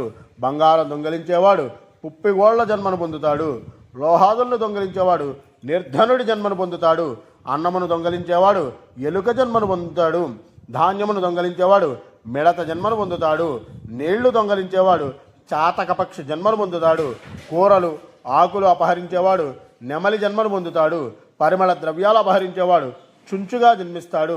తేనె అపహరించేవాడు దోమగా జన్మిస్తాడు.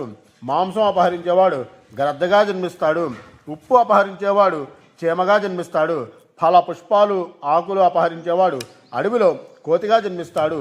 చెప్పులు గడ్డి దూది దొంగిలించేవాడు మేకగా జన్మిస్తాడు. దారులు కొట్టి దోచుకునేవాడు వేటగాళ్ళు కటిక వాని ఇంట మేకగా జన్మిస్తారు.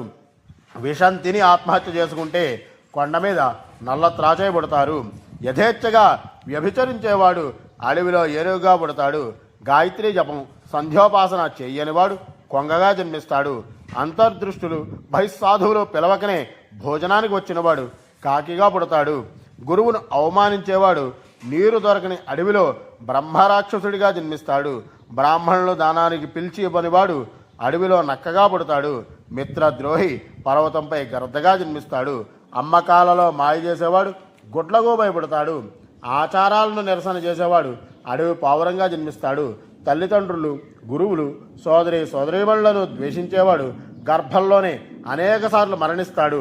బంగారం దొంగలిస్తే క్రిమి కీటక పక్షి జన్మలు పొందుతాడు. ప్రతిరోజు కలహించే స్త్రీ జలగ జన్మను పొందుతుంది.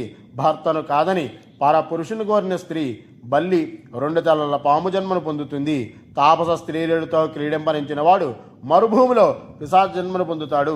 ఇంకా ఈడేరని బాలికతో క్రీడింపరించేవాడు అడవిలో కొండ చిలువగా జన్మిస్తాడు. గురుభార్యతో క్రీడింపరించినవాడు తొండ జన్మను పొందుతాడు. రాజపత్ని మిత్రుని భార్యతో క్రీడింపరించేవాడు గాడిద జన్మను పొందుతాడు. దేవలకుడు కోడిగా జన్మిస్తాడు. అతి కాముకుడు గుర్రంగా జన్మిస్తాడు.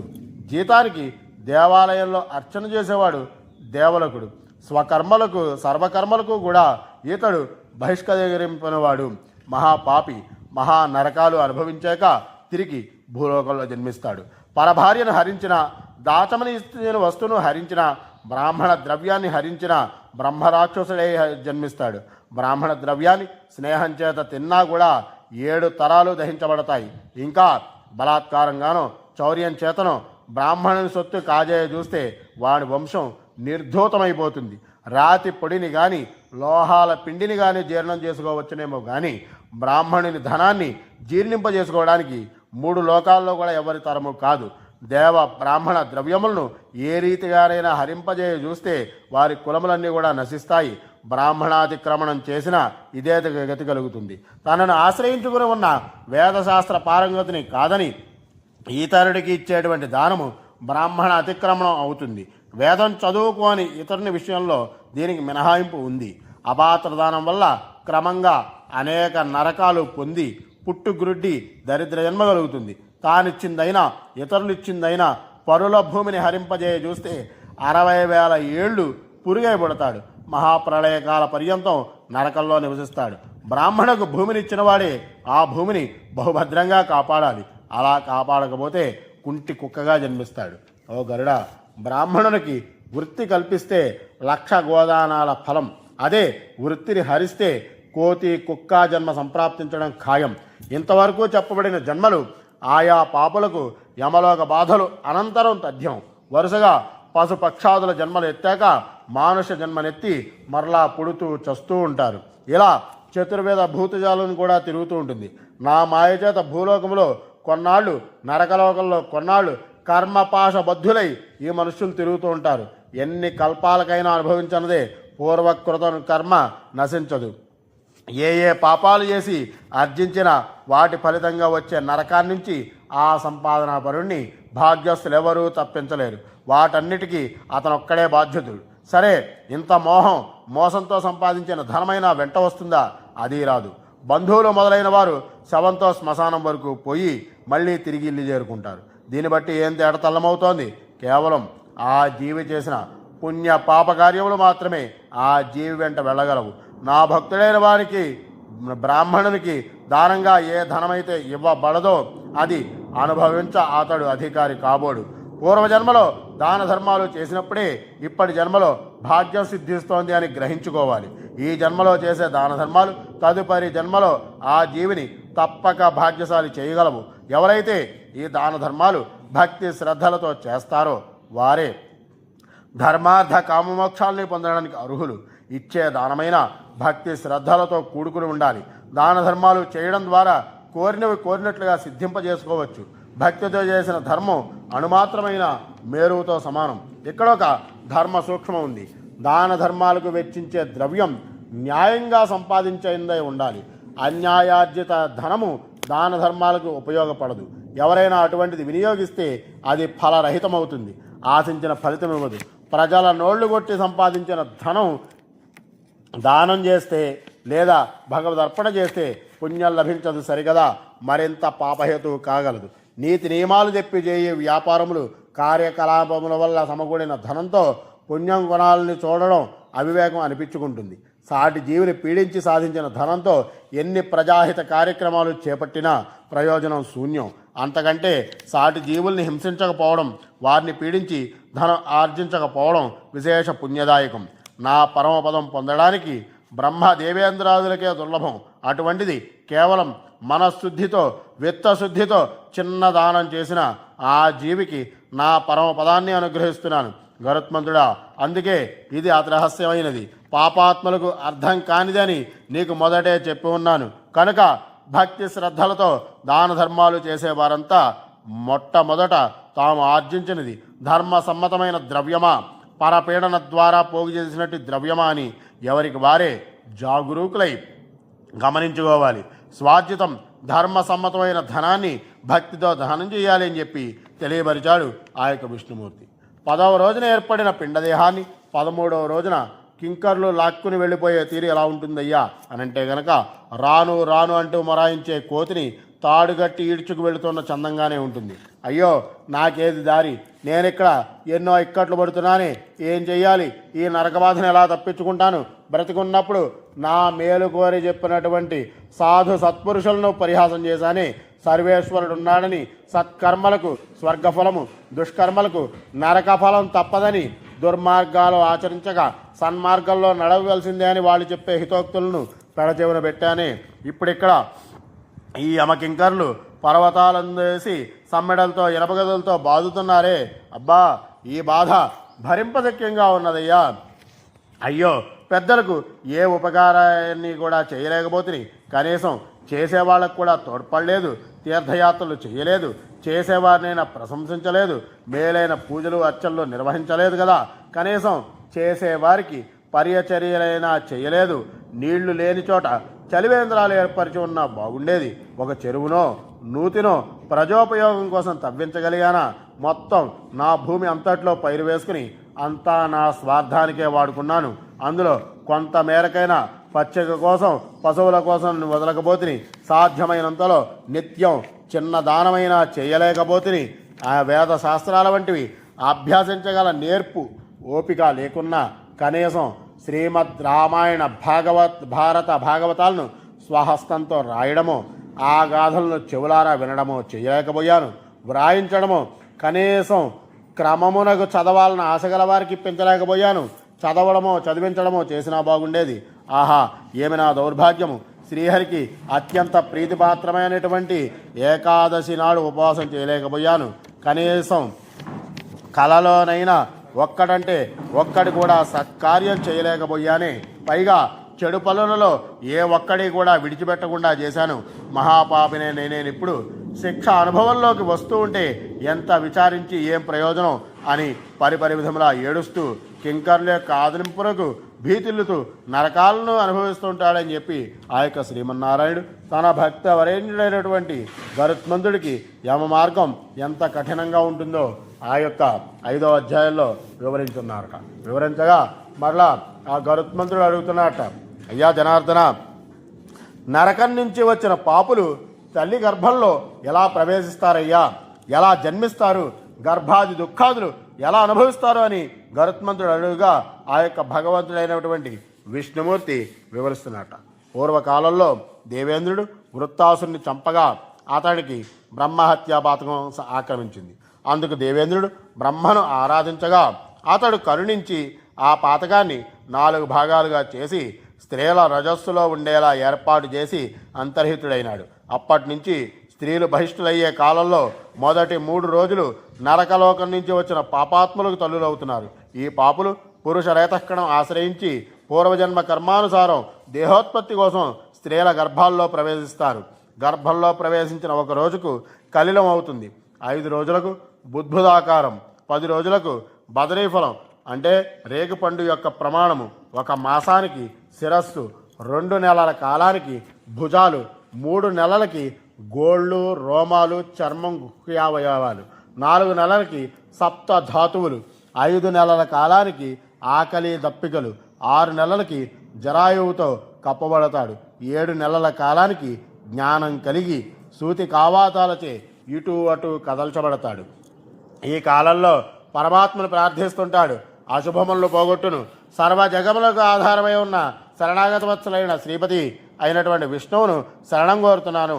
నీ మాయ వలన నా శరీరంపై భార్యాపుత్రులపై వ్యామోహం కలిగి ఉన్నాను.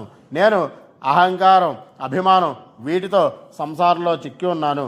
నేను నా వారికై శుభాశుభమైన కర్మను చేసి ఆ ఫలితంగా ఇలాంటి స్థితికి వచ్చాను.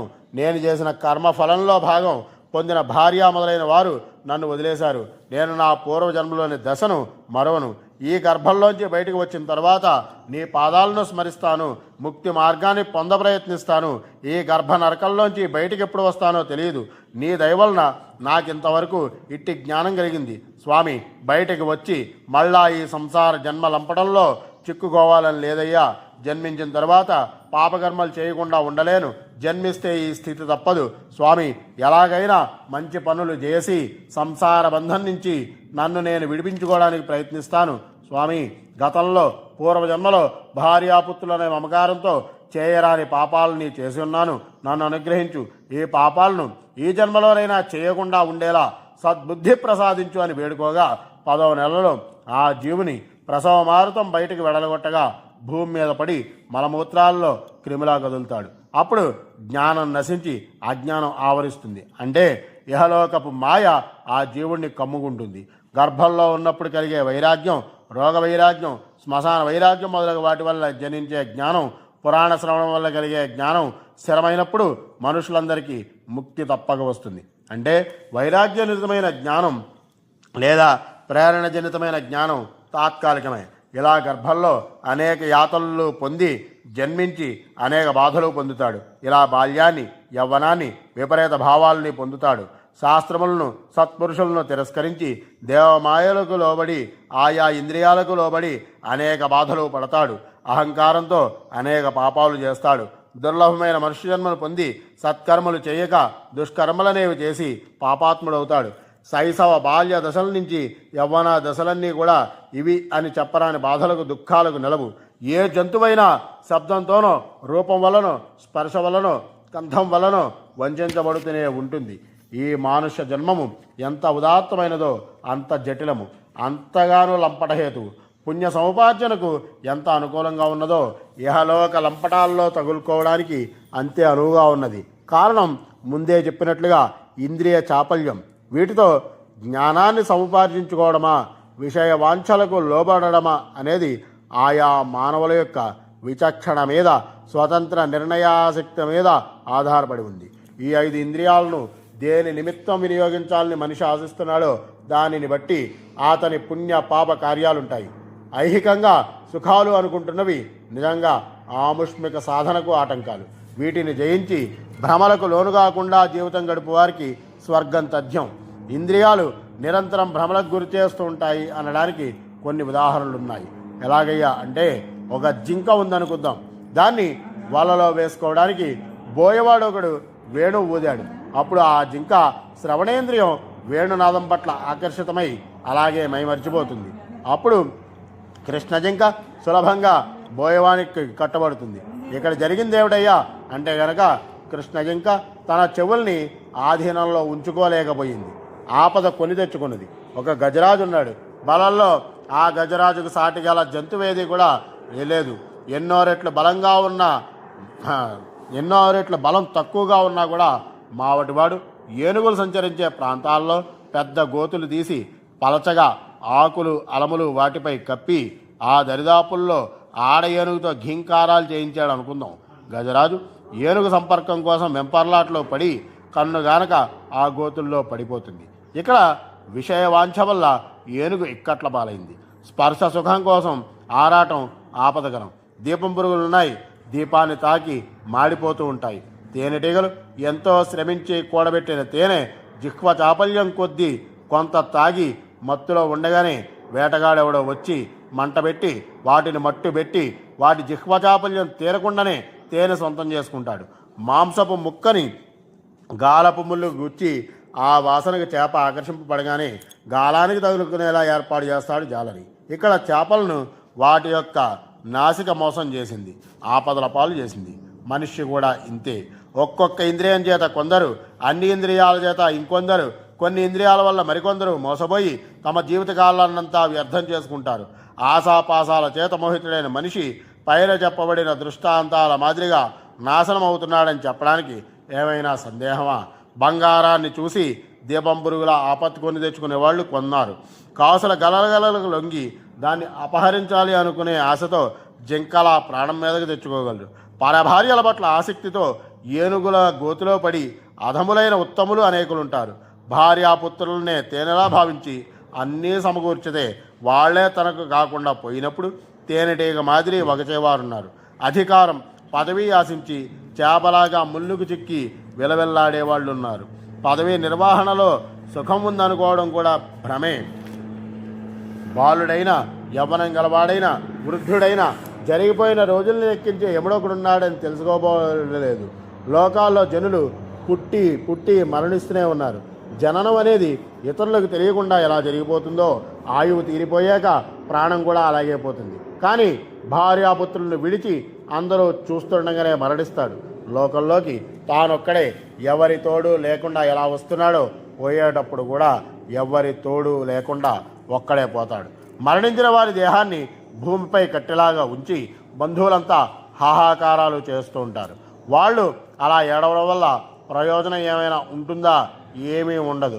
ఒకడు తప్పుడు సాక్ష్యాలు చెప్తాడు, మరొకడు తప్పుడు లెక్కలు చూపుతాడు, ఇంకొకడు చెడు ద్రోవ దొక్కుతాడు, మరొకడు కొందరు హత్యలు చేస్తారు, వావి వరసలు లేక స్త్రీ పొందు కోరతారు. ఇలా ఎన్నెన్నో పాపాలు చేసి ధనం పోగు చేసి అది చూసుకుని మురిసిపోతూ ఉంటారు. విషయ సుఖాలు బలీయమైనప్పుడు మనుష్యులు ఈ జన్మను వ్యర్థం చేసి చెడగొట్టుకున్న వారే అవుతారు. ఎంతకంటే మూఢులు మరొకరు ఉండరు కదా. మానుష్య జన్మం అనేది అనేక జన్మల కంటే కూడా దుర్లభమైనదని తెలిసి అందున బ్రాహ్మణ జన్మనెత్తి ఆ బ్రాహ్మణత్వం నిలుపుగోక విషయాసక్తి చేత చెడితే అతడు తన చేతులోని అమృత భాండాన్ని తానే జార విడుచుకునే వెర్రి వాడితో సమానమవుతాడు. ఆ తరువాత వార్ధక్యాన్ని పొంది రోగాలతో బాధపడుతూ మృతి చెంది తిరిగి నరకలోకాలకు పోతాడు.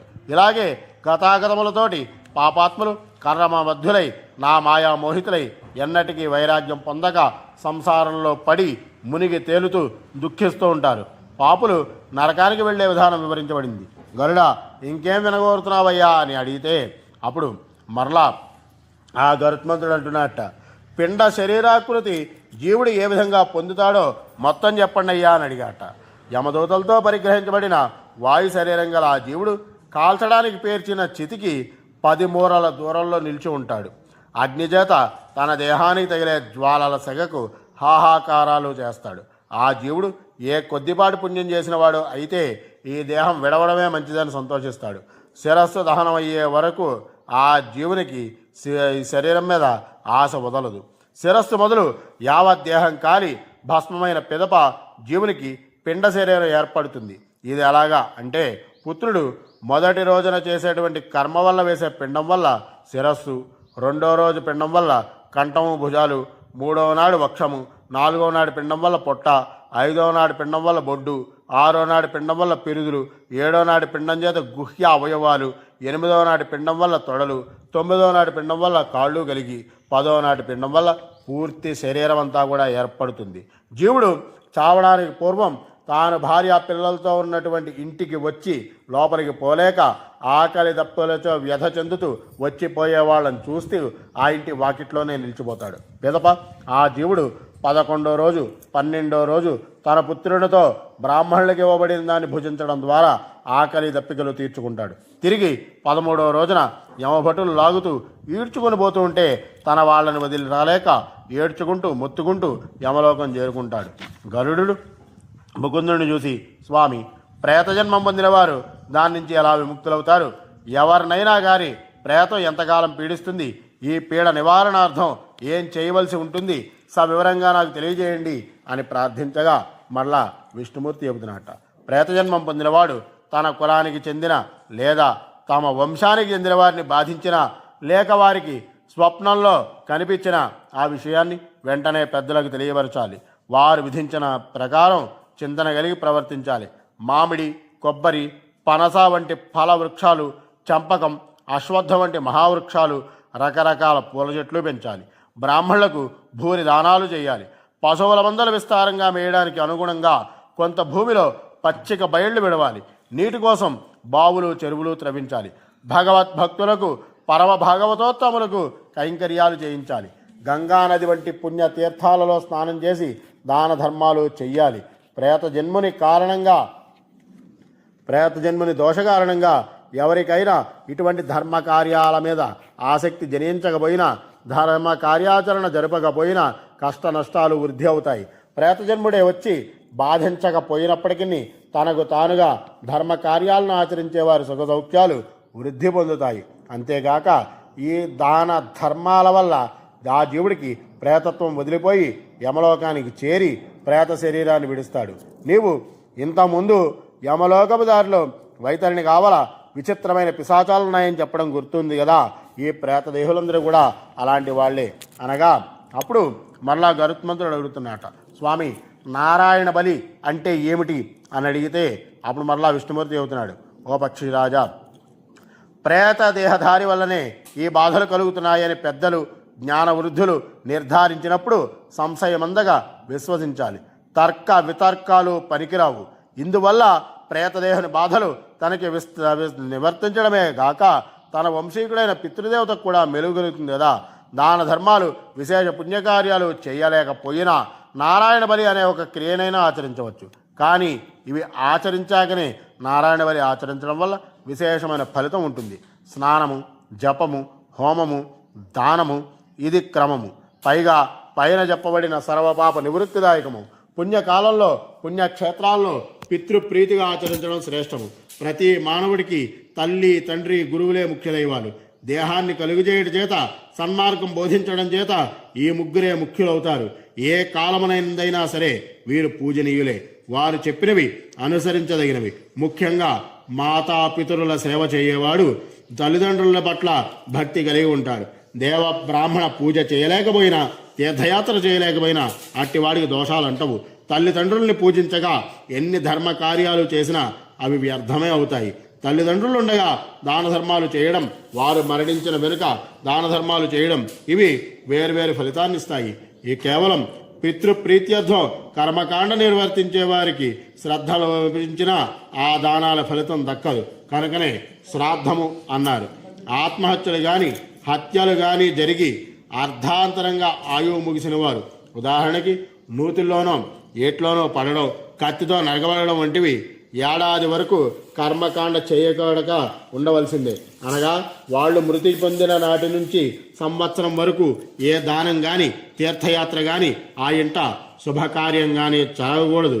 సంవత్సరాంతాన ఆ జీవుడికి కర్మ చేశాక ఇవి చేస్తేనే ఫలితం కలుగుతుంది అని చెప్పి ఈ యొక్క 6వ అధ్యాయంలో ఆ యొక్క విష్ణుమూర్తి గరుత్మంతుడికి చెప్పి ఉన్నాడయ్యా అని చెప్పగా,